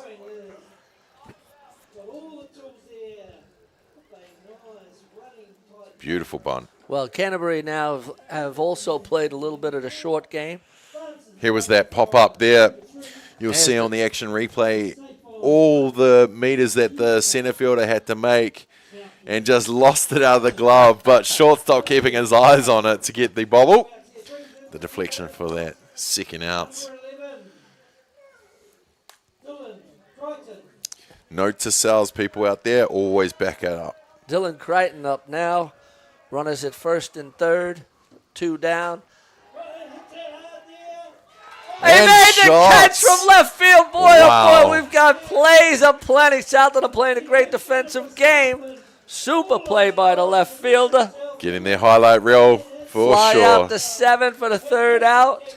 Here you see on the action replay here, Tane O'Neill giving his team some ground outs and some pop-ups. 2 down. And big hit here from center field. He made the catch from left field. Boy, oh boy, we've got plays up. He made some ground and got the out for the 3rd out to retire the side, leaving 1 runner on. We're going to have a break, Joe. We'll be back. After 5 full innings of play, 4.5 innings of play, it's 5-5. We'll be back in a moment.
We've got a barn burner going here at Fraser Park, Sorensen Field, Diamond number 1. Brought to you by Beyond the Dugout Broadcasting. Beautiful day at Fraser Park. 2 superb gems, defensive plays by Southland in that inning. One by the center fielder, backed up by the shortstop, and then one by the left fielder.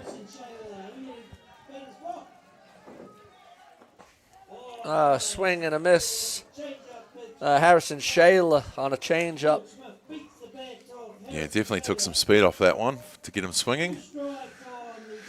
0-2.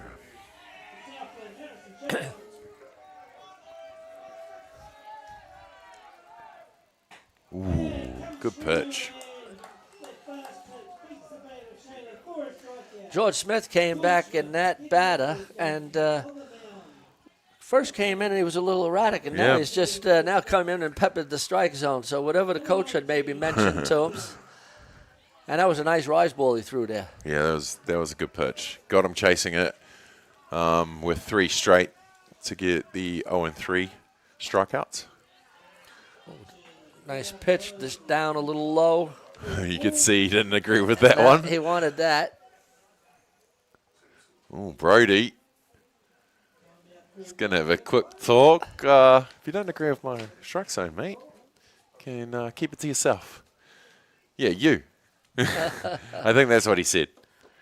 I did tell Brody before the game, as I mentioned earlier, he came to get mic'd up, and I said, no, I'm going to tell people what you said today. It may be right, it may be wrong, but I'm going to say what's coming out of your mouth. Brody Donald just wants to make sure that he's not getting any back chat. I like that. Under Assertive. 17s, yep. Oh. The hot corner scoops in, does all the hard work, just can't glove it there by Knighton at first base.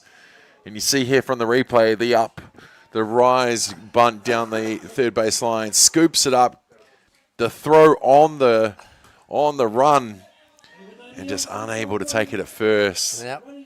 Another round ball bunt. Southland may be going to the short game again.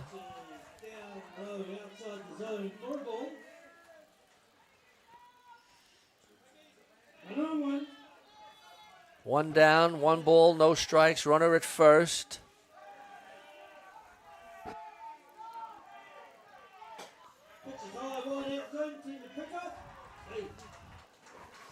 Pick off play.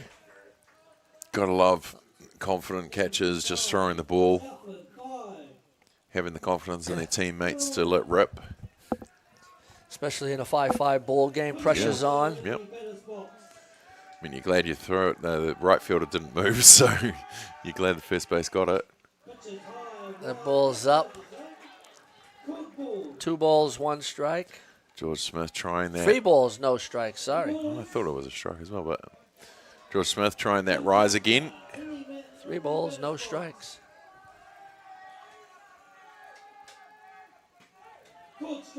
That's a strike. 3 balls, 1 strike. Yeah, you'll leave that one. Yeah. I know some have been swinging, but... Now this is a little cat and mouse game. 3 balls, 1 strike. Do you take it? Try to bunt it. Yeah, George Smith comes in again with a good pitch. 3 balls, 2 strikes. That could have been there or thereabouts, if he had left it. But good to see these guys standing in and swinging, yeah. Let's see if the runner is going. Through.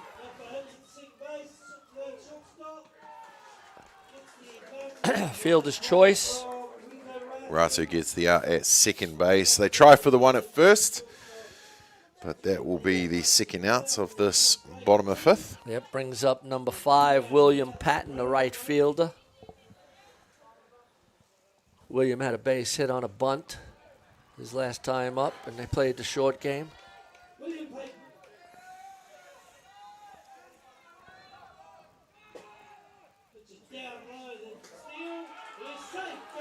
Nice slide by Flynn Telfer. Umpire Eli in the spot to see the safe. Good call. 2 outs, runner at second. Southland want to convert here. Like everyone does when you get the base runners on, you don't want to be leaving the runners in scoring position, especially. Good aggressive swinging there. Yeah. Good pitch. Down and in.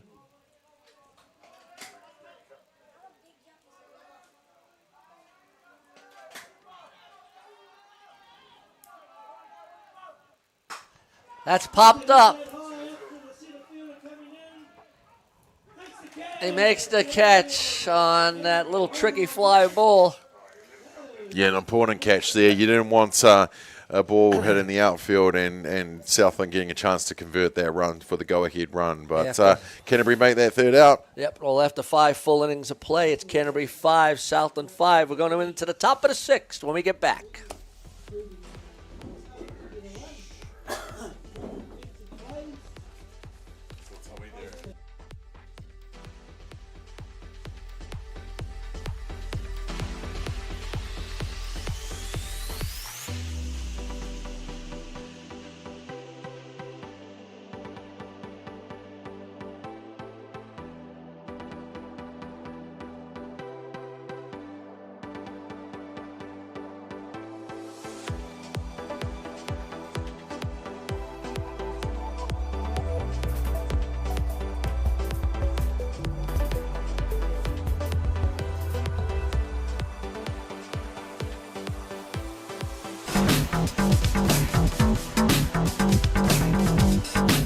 Sometimes virtual reality begs for more reality. Jack Lynx is good with it.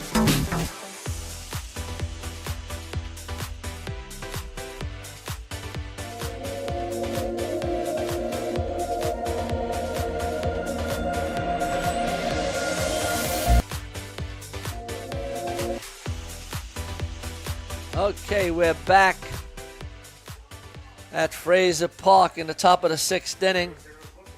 Chucky Tejeda coming back into bat for George Smith.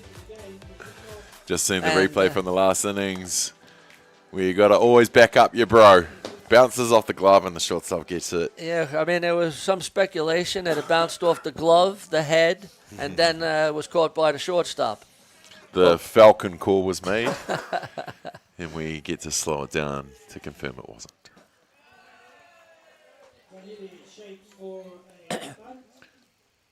No, didn't go. Good to ask, and good that Brody Donald was happy with that. 2 balls, 1 strike. That's fouled off. 2 balls, 2 strikes.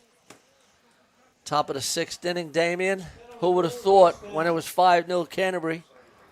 Well, you know, like I mentioned in those early innings, you know, you see the difference between the two associations. Sometimes the higher association, you know, Canterbury's one of the main 4 now, isn't it? 5 associations now. And, yeah, the team from Invercargill are stepping up for sure behind their pitcher, Tane O'Neill, who's come into this game and just completely changed the momentum to keep them, and their batters have responded, you know. So the team's just playing as a team now. It's really good to see. Yep, and it brings up Devin Hardy, the center fielder. Made the catch in the last inning. He's been pretty handy at center field.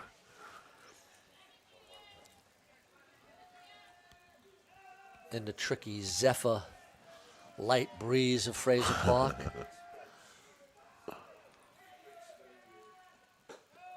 Squares brings in the infield.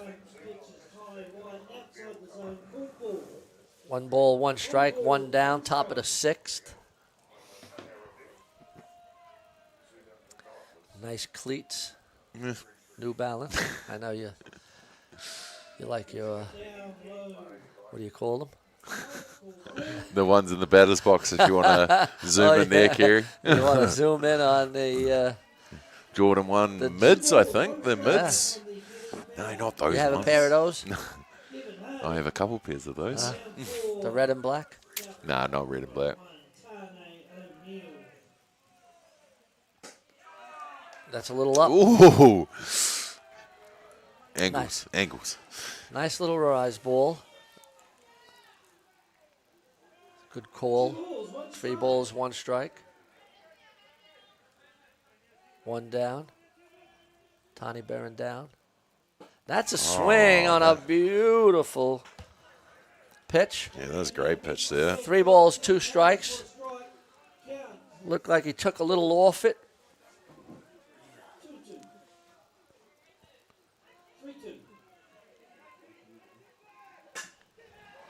That's a foul ball. Nice play by the coach at third base. You got to be always on in that coach's box. 3 balls, 2 strikes. 1 down. Tony O'Neill bearing down. That's a strike. Got him looking on the outside corner, and you can't be sad if you're Canterbury because he's been calling it all game. And Brodie Donald pulls back for the strikeout called for the second out here in the top of the 6th. And that brings up number 1, Rico Ratu. Ratu will be one of those players in the team that can change it. Got a bit of the X factor, you know, so one of those guys that the team will be looking towards to maybe start a bit of momentum here. Well, as you said, Damien, at the Tane O'Neill has changed the whole complexion of this ball game. He's working quickly. That's a ground ball. Yeah, slamming it down the hot corner did Rico Ratu. Good shot down there. Caught the third baseman just unaware there for a second. Yeah. You always got to be on in the hot corner for sure. Well, the coach is just going to have a timeout here. Not sure why. Well, I think he's going to play a little defensive. Want to make sure that the infield knows. I'm sure that Rico Ratu is going to possibly look at stealing a base and get into scoring position. But you know, 2 out. It's only you want to a good shot at down the hot corner. I don't know if he just needed to stop that there. You know, I mean, we just talked about Rico being one of those players that can make this happen. And there's nothing wrong with that shot. That was a great shot down the third baseline. But the conference is done. He's had to talk to Tane, who's been doing a hell of a job here on the hill for Southland. All right, we got number 4, Raumana Kumaroa. A little up. Yeah, a little up in the zone there. 1 ball, no strikes. Oh, there they are. Avalon Wolves training in the background. Thank you, Kerry. Appreciate that, my man. The new coaches, Finau and Errol Weston out there. 2 Centurions of the club giving back. I love to see it. I do love this ground, mate. See what I say? Rico can make things happen. And he goes sliding into third base. Yeah, that there where you had the wild pitch. And it just was the second base just aimed it a little bit.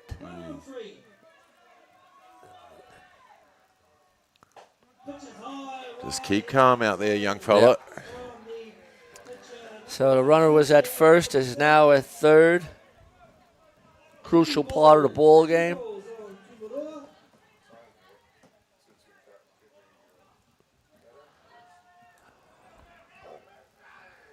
Kumaroa wants a little chat with the coach. It's 3 balls, no strikes. I would expect him to be taken as he is. Yep. I'm sure Kumaroa has seen enough of those to leave that one, the 3-0 count.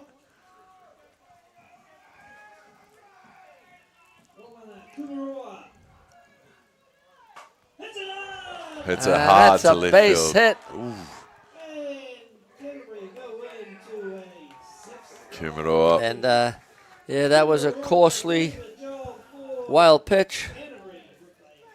And then the throw, errant throw to get him at third, and then the single scores him. So Canterbury in the top of the 6th take a 1-run lead, and it brings up number 5, Tyler Rush, the left fielder. Canterbury had to work for that one. They did. But that gives them the go-ahead on the top of the 6th here. O'Neill comes back to get a strike on that one.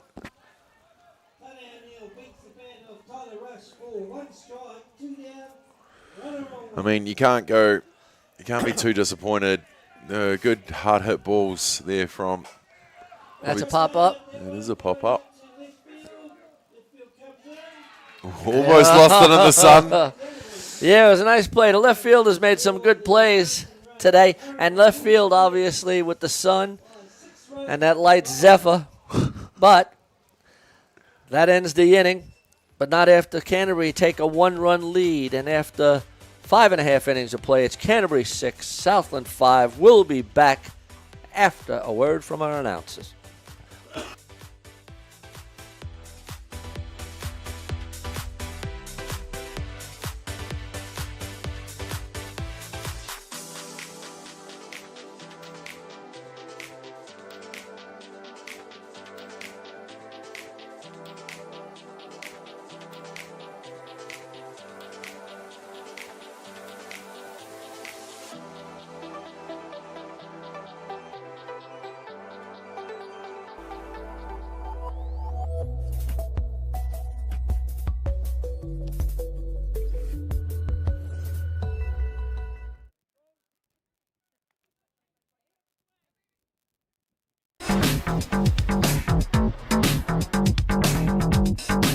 Sometimes virtual reality begs for more reality. Jack Links is good with it.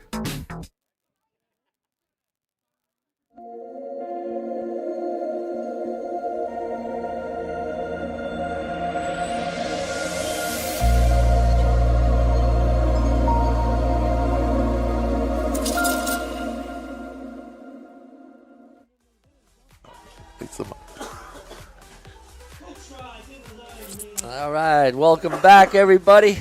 Wolverines training on the soccer diamond. Oh, I think you find it's called football, Joe. Oh, football.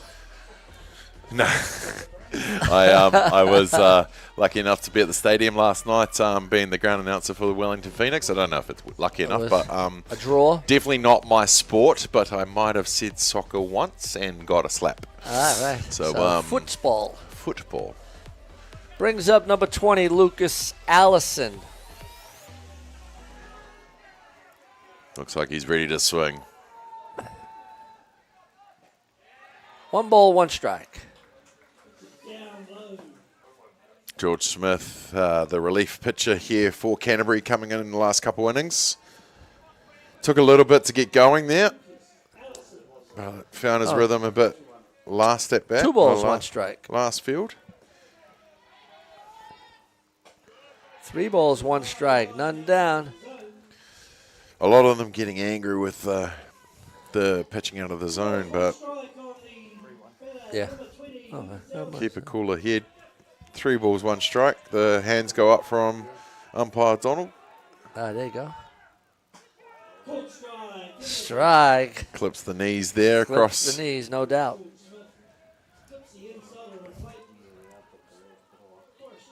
Yeah. 3 balls, 2 strikes. None down. George Smith on the mound. Yeah, make sure nice over this play time. by the third base. Jack Yardham coming in again and showing how he can throw that ball good play. On the move. Brings up number 74, Flynn Elder, the DP.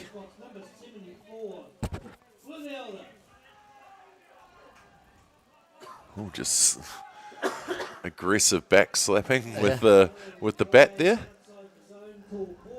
Look at him slam it on his back left arm, left shoulder.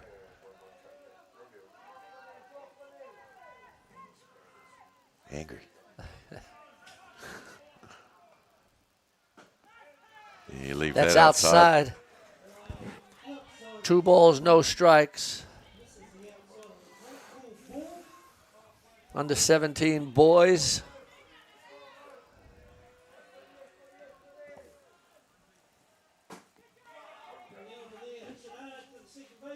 Nice play by Rico Ratu for the second out of the inning. called off the first baseman and the pitcher pretty quickly there. Knew he was going to get the out by taking it in and popping it back to first base. Brings up number 43, Cooper Nicole.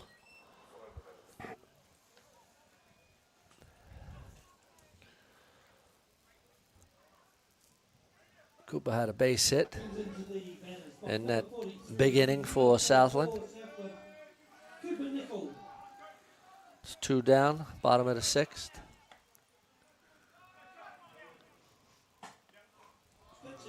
Outside. You'll see as with the shadows on the ground there, the sun sets right in the eyes of the third baseman here this time of night around Fraser Park. It's all good if you're on the first base, but if you're anything on the other side of the diamond, that sun is right in your eyes. That's why you might have seen the outfielder in the last catch in the last innings just maybe lose a little bit in the outfield before making the catch. But yeah, it's one thing that you got to deal with at this time of night at Fraser Park. Texas Liga will get him on. Southland have a runner on first base. Brings up the pitcher, number 1, Tane O'Neill.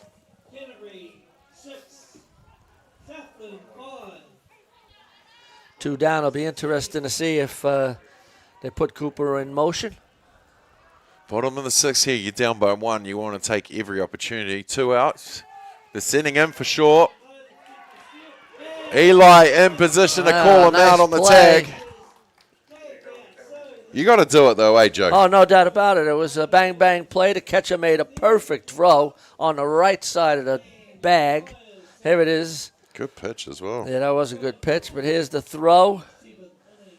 And right on the money. Beautiful tag by the shortstop. Great call by the umpire for the 3rd out of the inning. And after 6 full innings of play, it's Canterbury 6, Southland 5, top of the 7th coming up. We'll be back after a word from our sponsors. Let's go.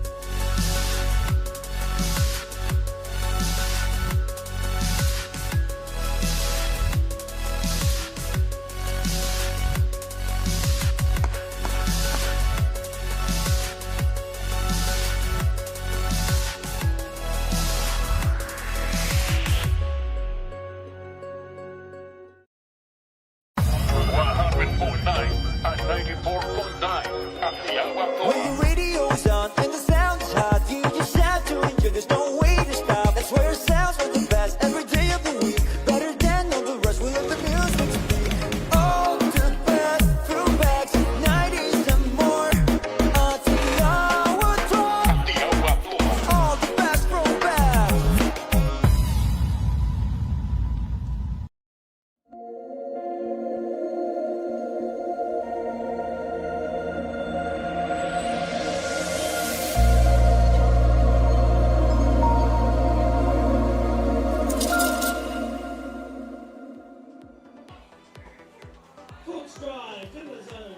All right, here we are. Welcome back, everybody. Top of the 7th inning. We got a pinch hitter, number 12, Rios Acefo Stowers.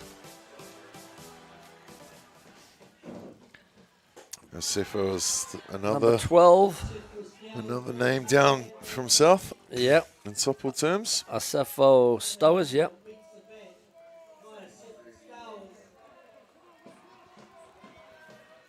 Top of the 7th, Joe. Let's go. That's a ball. O'Neill. Yeah, well. Still got a smile on his face. Good to see. No doubt. Only 1 run. 1 ball, 2 strikes on Acefo Stowers. Slam back to him. Shortstop. Comes in, nice scoops it play up, and by gets the it in time. Wow. That's a bang-bang play, and it was a great play by the shortstop. Just trickled off the pitcher's glove. Shortstop came in, drew to first, and a bang-bang first out of the inning for Southland. Oh, Southland came out. They said to each other, we only need 3 outs, and then we got to get to our last bats. And that is a hell of a start here in the top of the first. Brings up George Smith. He switched with Chucky Tejeda, the opening pitcher. And Canterbury made a few changes. Popped George in that part of the lineup. That's a ball. 2 balls, no strikes. Southland want to keep the ball game right here and give themselves a chance with only 1 run down. And they've got to keep on doing what works, you know, get those ground out, get those pop-ups that Tane's been throwing in there. Just get back to your zone, young fella. 3 balls, no strikes.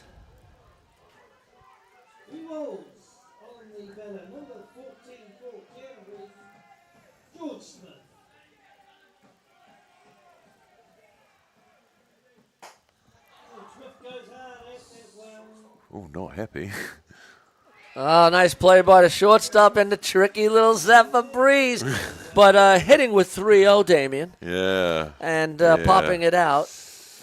Yeah, I mean, you can see he wasn't impressed with himself, the No. way he got rid of that bat running to first. You know, you want to cool your head a little bit more than that, but, you know, yeah, swinging on a 3-0 in the top of the 7th when you're up by 1, when you've already got 1 out. I mean, you're just down to your last out here. And I guess that's another learning. Oh, yeah, absolutely. And you're going to see those things over the next couple of days, tweaking everything as you go and head into the important day 3 and 4, you know, like you want to be humming and get rid of all those things. But And the coaches will be talking to them. 100%. They'll go back to their accommodation tonight. They'll have their team corridors and pick at all those little points that they just need to tweak for tomorrow, because, you know, as you step up to this level, you wear the association's colours, you just got to take every inch you possibly can, and you can't give any back.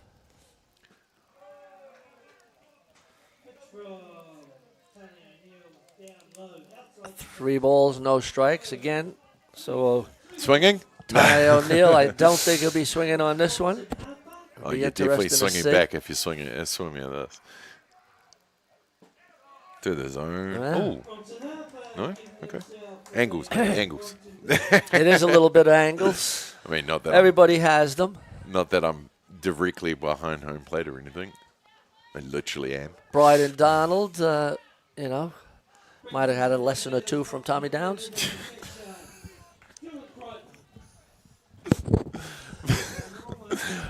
Yep.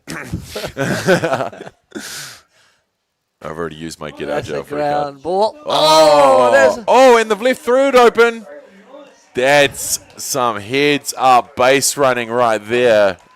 Saw the bobble, saw nobody was at 3, completely went straight past 2 and slid into 3 to give them another runner and scoring position. Now runners on the corners. Yep, runners at the corners.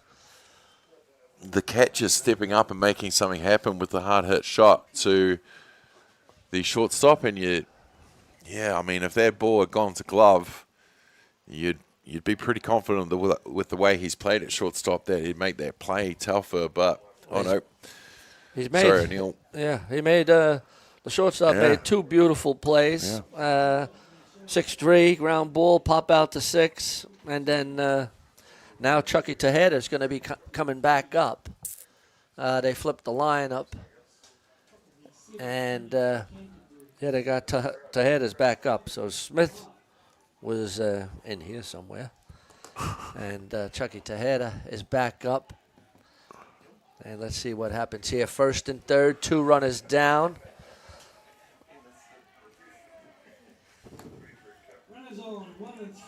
You know, I thought George had replaced Chucky, but I'm guessing he hadn't. Well, I think they made another change also. Yeah, they did take a minute, didn't they? Anyway, we got 1st and 3rd. Chucky Tejeda, who hit the home run in the first inning, is up. Of course, yes. The big at-bat, big part of the ball game. Oh, you give them that, but you wouldn't give them that. That's okay. Stay humble, young fella. Yeah. That will go on the list for the corridor tonight, mate. I would say so. Yeah, 2 down, you got to run on 3. You just got to, you can't give up that run like that.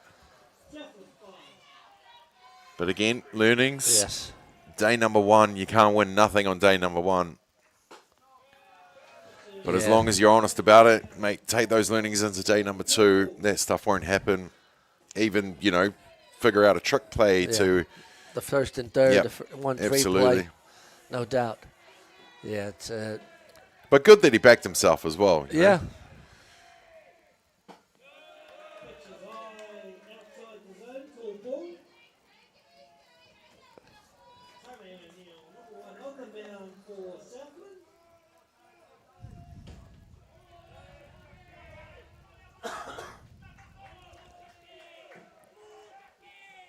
Ooh. That brings up Devin Hardy. There's nothing wrong with that warp. That puts them in a position to get the force at 3, 2, or 1 for that third out. But you don't want to give them any more. Tane O'Neill done a hell of a job on the hill as he's come into this game. But Canterbury just showing a bit of class here to just keep on going. Yeah. This is Devin Hardy. Down the zone. Shortstop makes sure of that nice one. Play. Nice play by the shortstop there. But not before Canterbury had an insurance run. And after 6.5 innings of play, it's Canterbury 7, Southland 5. We're going into the bottom of the 7th.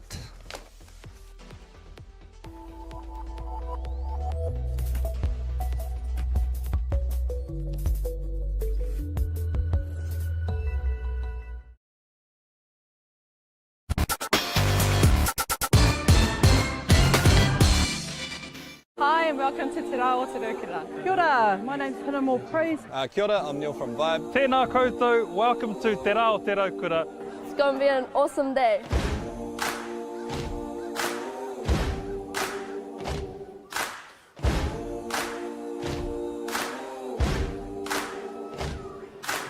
This year is the 25th year of Te Rao Tirukura. Te Rao Tirukura is a celebration of our people and enjoying summer days. It's a good chance to get together, really. That's a big part of it. It's all whānau friendly. Incredible community event that brings together so many different diverse people. This festival where people just come together with a whole lot of awesome kai, a whole lot of awesome entertainment. Peace, love and harmony. The Raukura signifies peace and happiness. It's a Māori proverb that was brought down by our tipuna from a very long time ago. And basically our day, Te Rao Tirukura, is all about sharing that love. Aroha nui ki te tangata.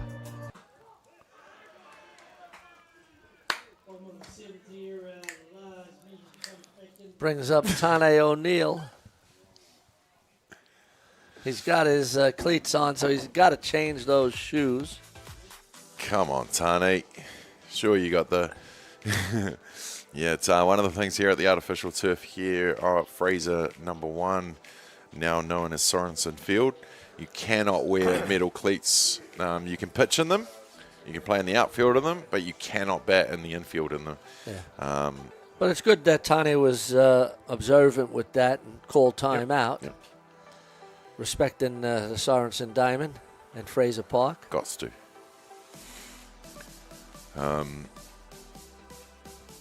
Yeah, wouldn't happen with the lime turf though. Just get on with it. I'm old school. I don't like the artificial, but that's just me. We've had it's been good. It gets games in from time to time. Sometimes.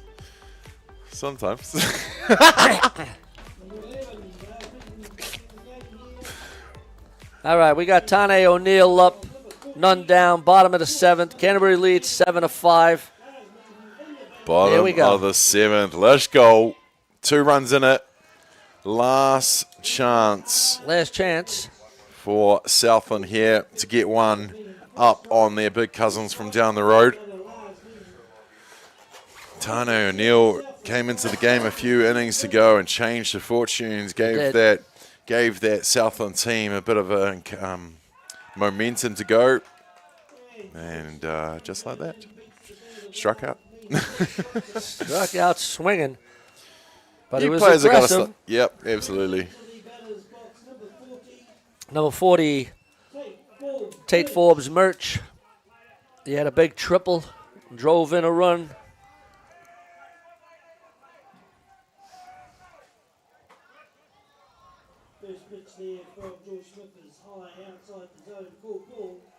George Smith just talking to his catcher. My bad, mate. Well, we've seen now Canterbury's 2 pitches. George Smith, who's finishing the work here, and Chucky Tejada. So they got two good pitches. I know it's probably already been sent before, and I can't believe we haven't said it already, but Chucky the Chucker? No? Yeah. No, not good, eh? Too early on day one. Way. True. But 2 balls, no strikes, 1 down. Southland trying to keep this game going. Swing and a miss, and I went for it all there. Didn't he just? A nice rise ball by George Smith. Yeah, you just want to put it in play, get it to that left side. You see those shadows are getting a bit bigger there, longer on the field. Really fighting off that sun now. So use it to your advantage if you can as a batter. 2 balls, 2 strikes. 2 big swings here. And George has gotten a bit confident also on the mound. You could see him going more quickly. That's low. 3 balls, 2 strikes.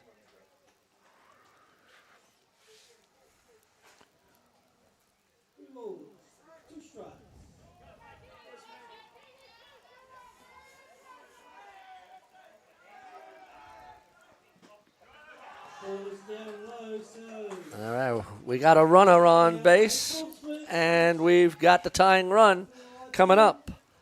Harrison Shayla, number 27, bottom of the 7th. Who said there couldn't be extra innings? Why would you do that? Joe, come on, cuz. Ball. We've been here before. Right, let's wrap it up. Quick answer. Neck minute. Extra innings. Well, Southland scored 4 runs. And it's a game that deserves it. If it happens, I'm all good with it because it's been a great battle between the 2. It is one South Island provinces here. Yep. 1-1 count. I mean, the crowd has gotten bigger as the game has gone on. Yeah, the games are finished around the park now. A lot of them. That's ball inside. So people will be winding down for their evening. And maybe just catching the last innings or 2 on Diamond 1 here. Well, we're looking at, 7 innings again, and you're talking about 7:30, 2.5 hours. See, a lot of hitting. You already jinxed it with your call earlier in the game about averages of an hour 45. Yes. They were you. blazing away. I didn't think this was going to go an hour 45 with this South Island Derby.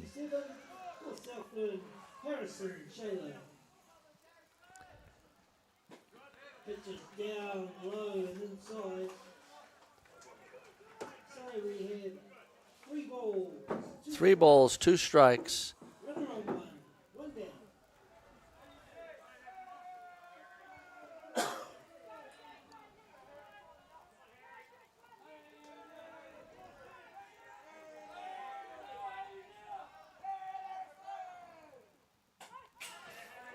Far away on the full house. Mason Shadow goes hard at that pitch from Smith. Gets bad on the ball, goes foul.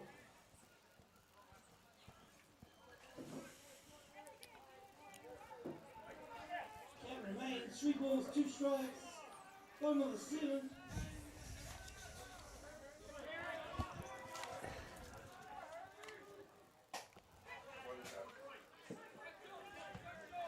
Hits the top net, fills straight back. Good little battle here.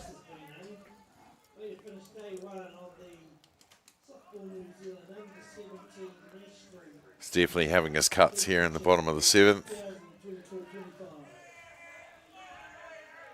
Trying to make something happen here, Southland. Gets a piece, setting a well foul on the top of the zone for a long strike. Count remains full house.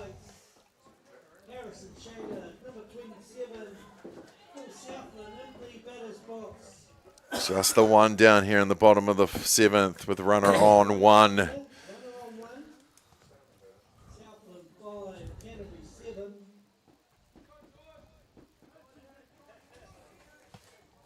Three balls, 2 strikes, 1 down, runner at first. Canterbury leads 7-5. Been a heck of a ball game here. Last game of the day. Ball. Southland have runners at first and second. Good batting there from Southland. Only 1 down. And it brings up number 19, Hayron O'Neill. That brings out the coach for Canterbury. Yeah, good time for a timeout here. Just a quick call from Coach Harper for Canterbury. Just get the team to just cool their heads. 2 runners on here in the bottom of the 7th with the go-ahead run at the plate now. Coach from Southland just gives the boys a bit of a tap on the head, saying nice work, we're almost there. Keep it going. And I'm sure just getting cool, calm heads in that huddle for Canterbury. You saw Coach Harper give a big breathe. I think it was more for him than the pitcher. It's never stressful being a coach, is it, Joe? No. No. That's low. 1 ball, no strikes. Yeah, at this level, under 17s, it does get stressful. You try to take the stress off the boys as much as possible, but yeah.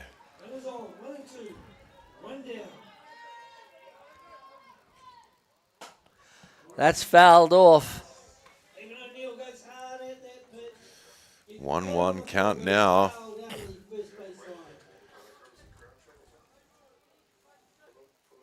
More aggression in the batter's box. Good smart batting here as well from Southland. You know, being fouling off when they need to. Fouling off the strikes. Leaving the balls. Yep. And that's what you like to tell your players is hit strikes.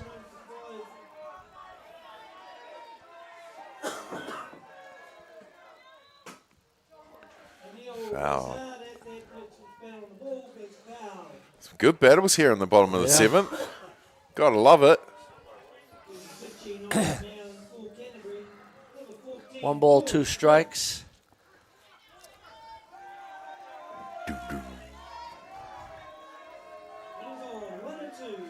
Crowd's getting a bit more vocal, so the dugouts. Down the hot corner, called foul. That was just... Game of inches. Yeah, that's for sure. That just missed going down the third base line, which would have definitely brought in 1. I would have thought, yeah, absolutely. At least move the runner from first to second, but yeah, second would have definitely come home on that one. And a runner at second really doesn't matter. It's the runner at first as the tying run. Mm-hmm.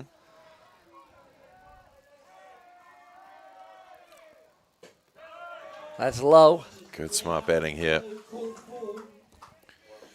Hayron O'Neill had a base on balls, got on base 3 times. 2-2 the count.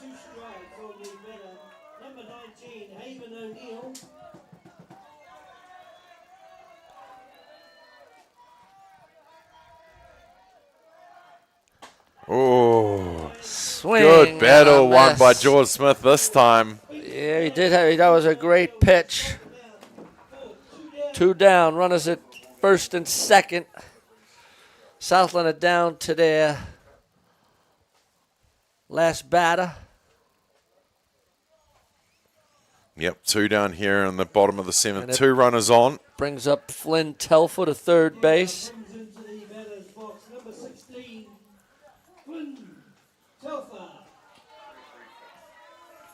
Let's see what we got here.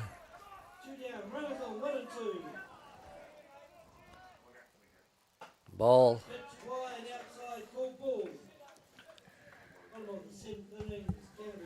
It's a heck of a ball game. Yeah, they've really put on a good one to close out the day number 1. No yeah, doubt for about sure. it. That's low. We got William Patton, the right fielder, on deck. He's looking to get the bat going.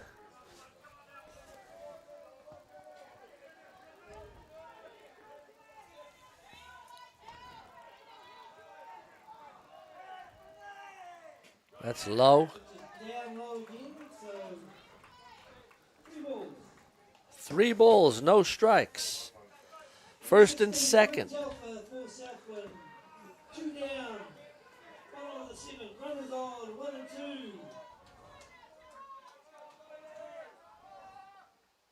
Oh.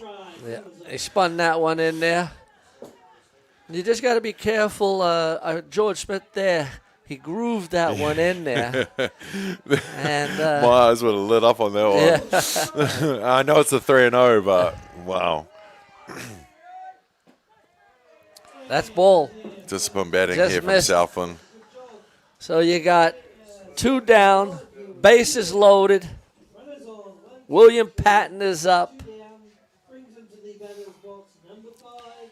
Catcher just clarifying Just wants to know a that he couple of can go things out before there. he goes out to talk to his Well. pitcher. A base hit ties the ball game. It does.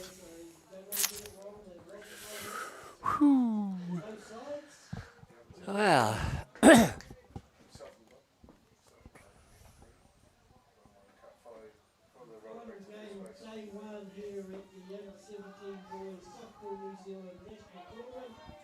Here we go. Bottom of the 7th, 2 out. Bases loaded. Southland down by 2. down to their last batter, last out. Let's see if William Patton can deliver. So he's going Goes at the first. He's going for the first pitch. Love it. He's going to be aggressive. He's swinging at strikes. Let's see if he grooves something here. George Smith looking to get finished to close out the ball game. Oh, he's going for it. Is that rise again? Yep. Chasing the rise. 2 balls, no balls, 2 strikes. Patton is not going to leave any stone unturned.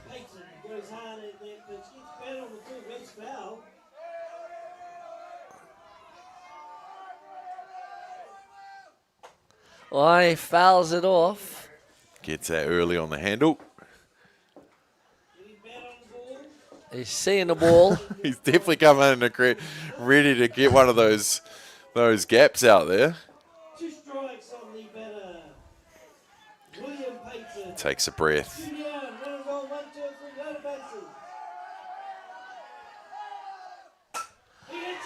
Oh! That's going to score 1. That's going to score 2. Oh, that's going to be Canterbury. That's it, isn't it? That's the walk-off.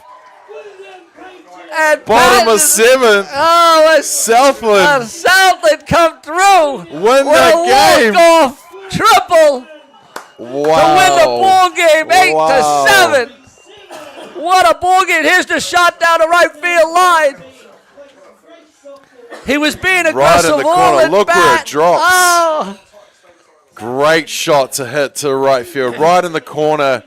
Gave his base runners all the opportunity to get home, and they did just that as he goes sliding into third base. But Patton stands up. Oh, my. With 2 down here in the bottom of the 7th for the walk-off. Well, your most valuable player, I got 2 of them for you, Damien.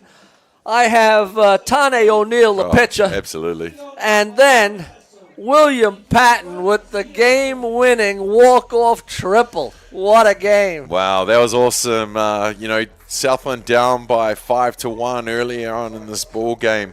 They make a change that just absolutely changed the momentum of it. Southland clawed it back to tie it up in the bottom of the 4th, and then just stayed in it with Canterbury giving up a couple more runs, but Southland not giving up, going straight down to their last out, loading the bases and getting the walk-off to win 8-7. What a game.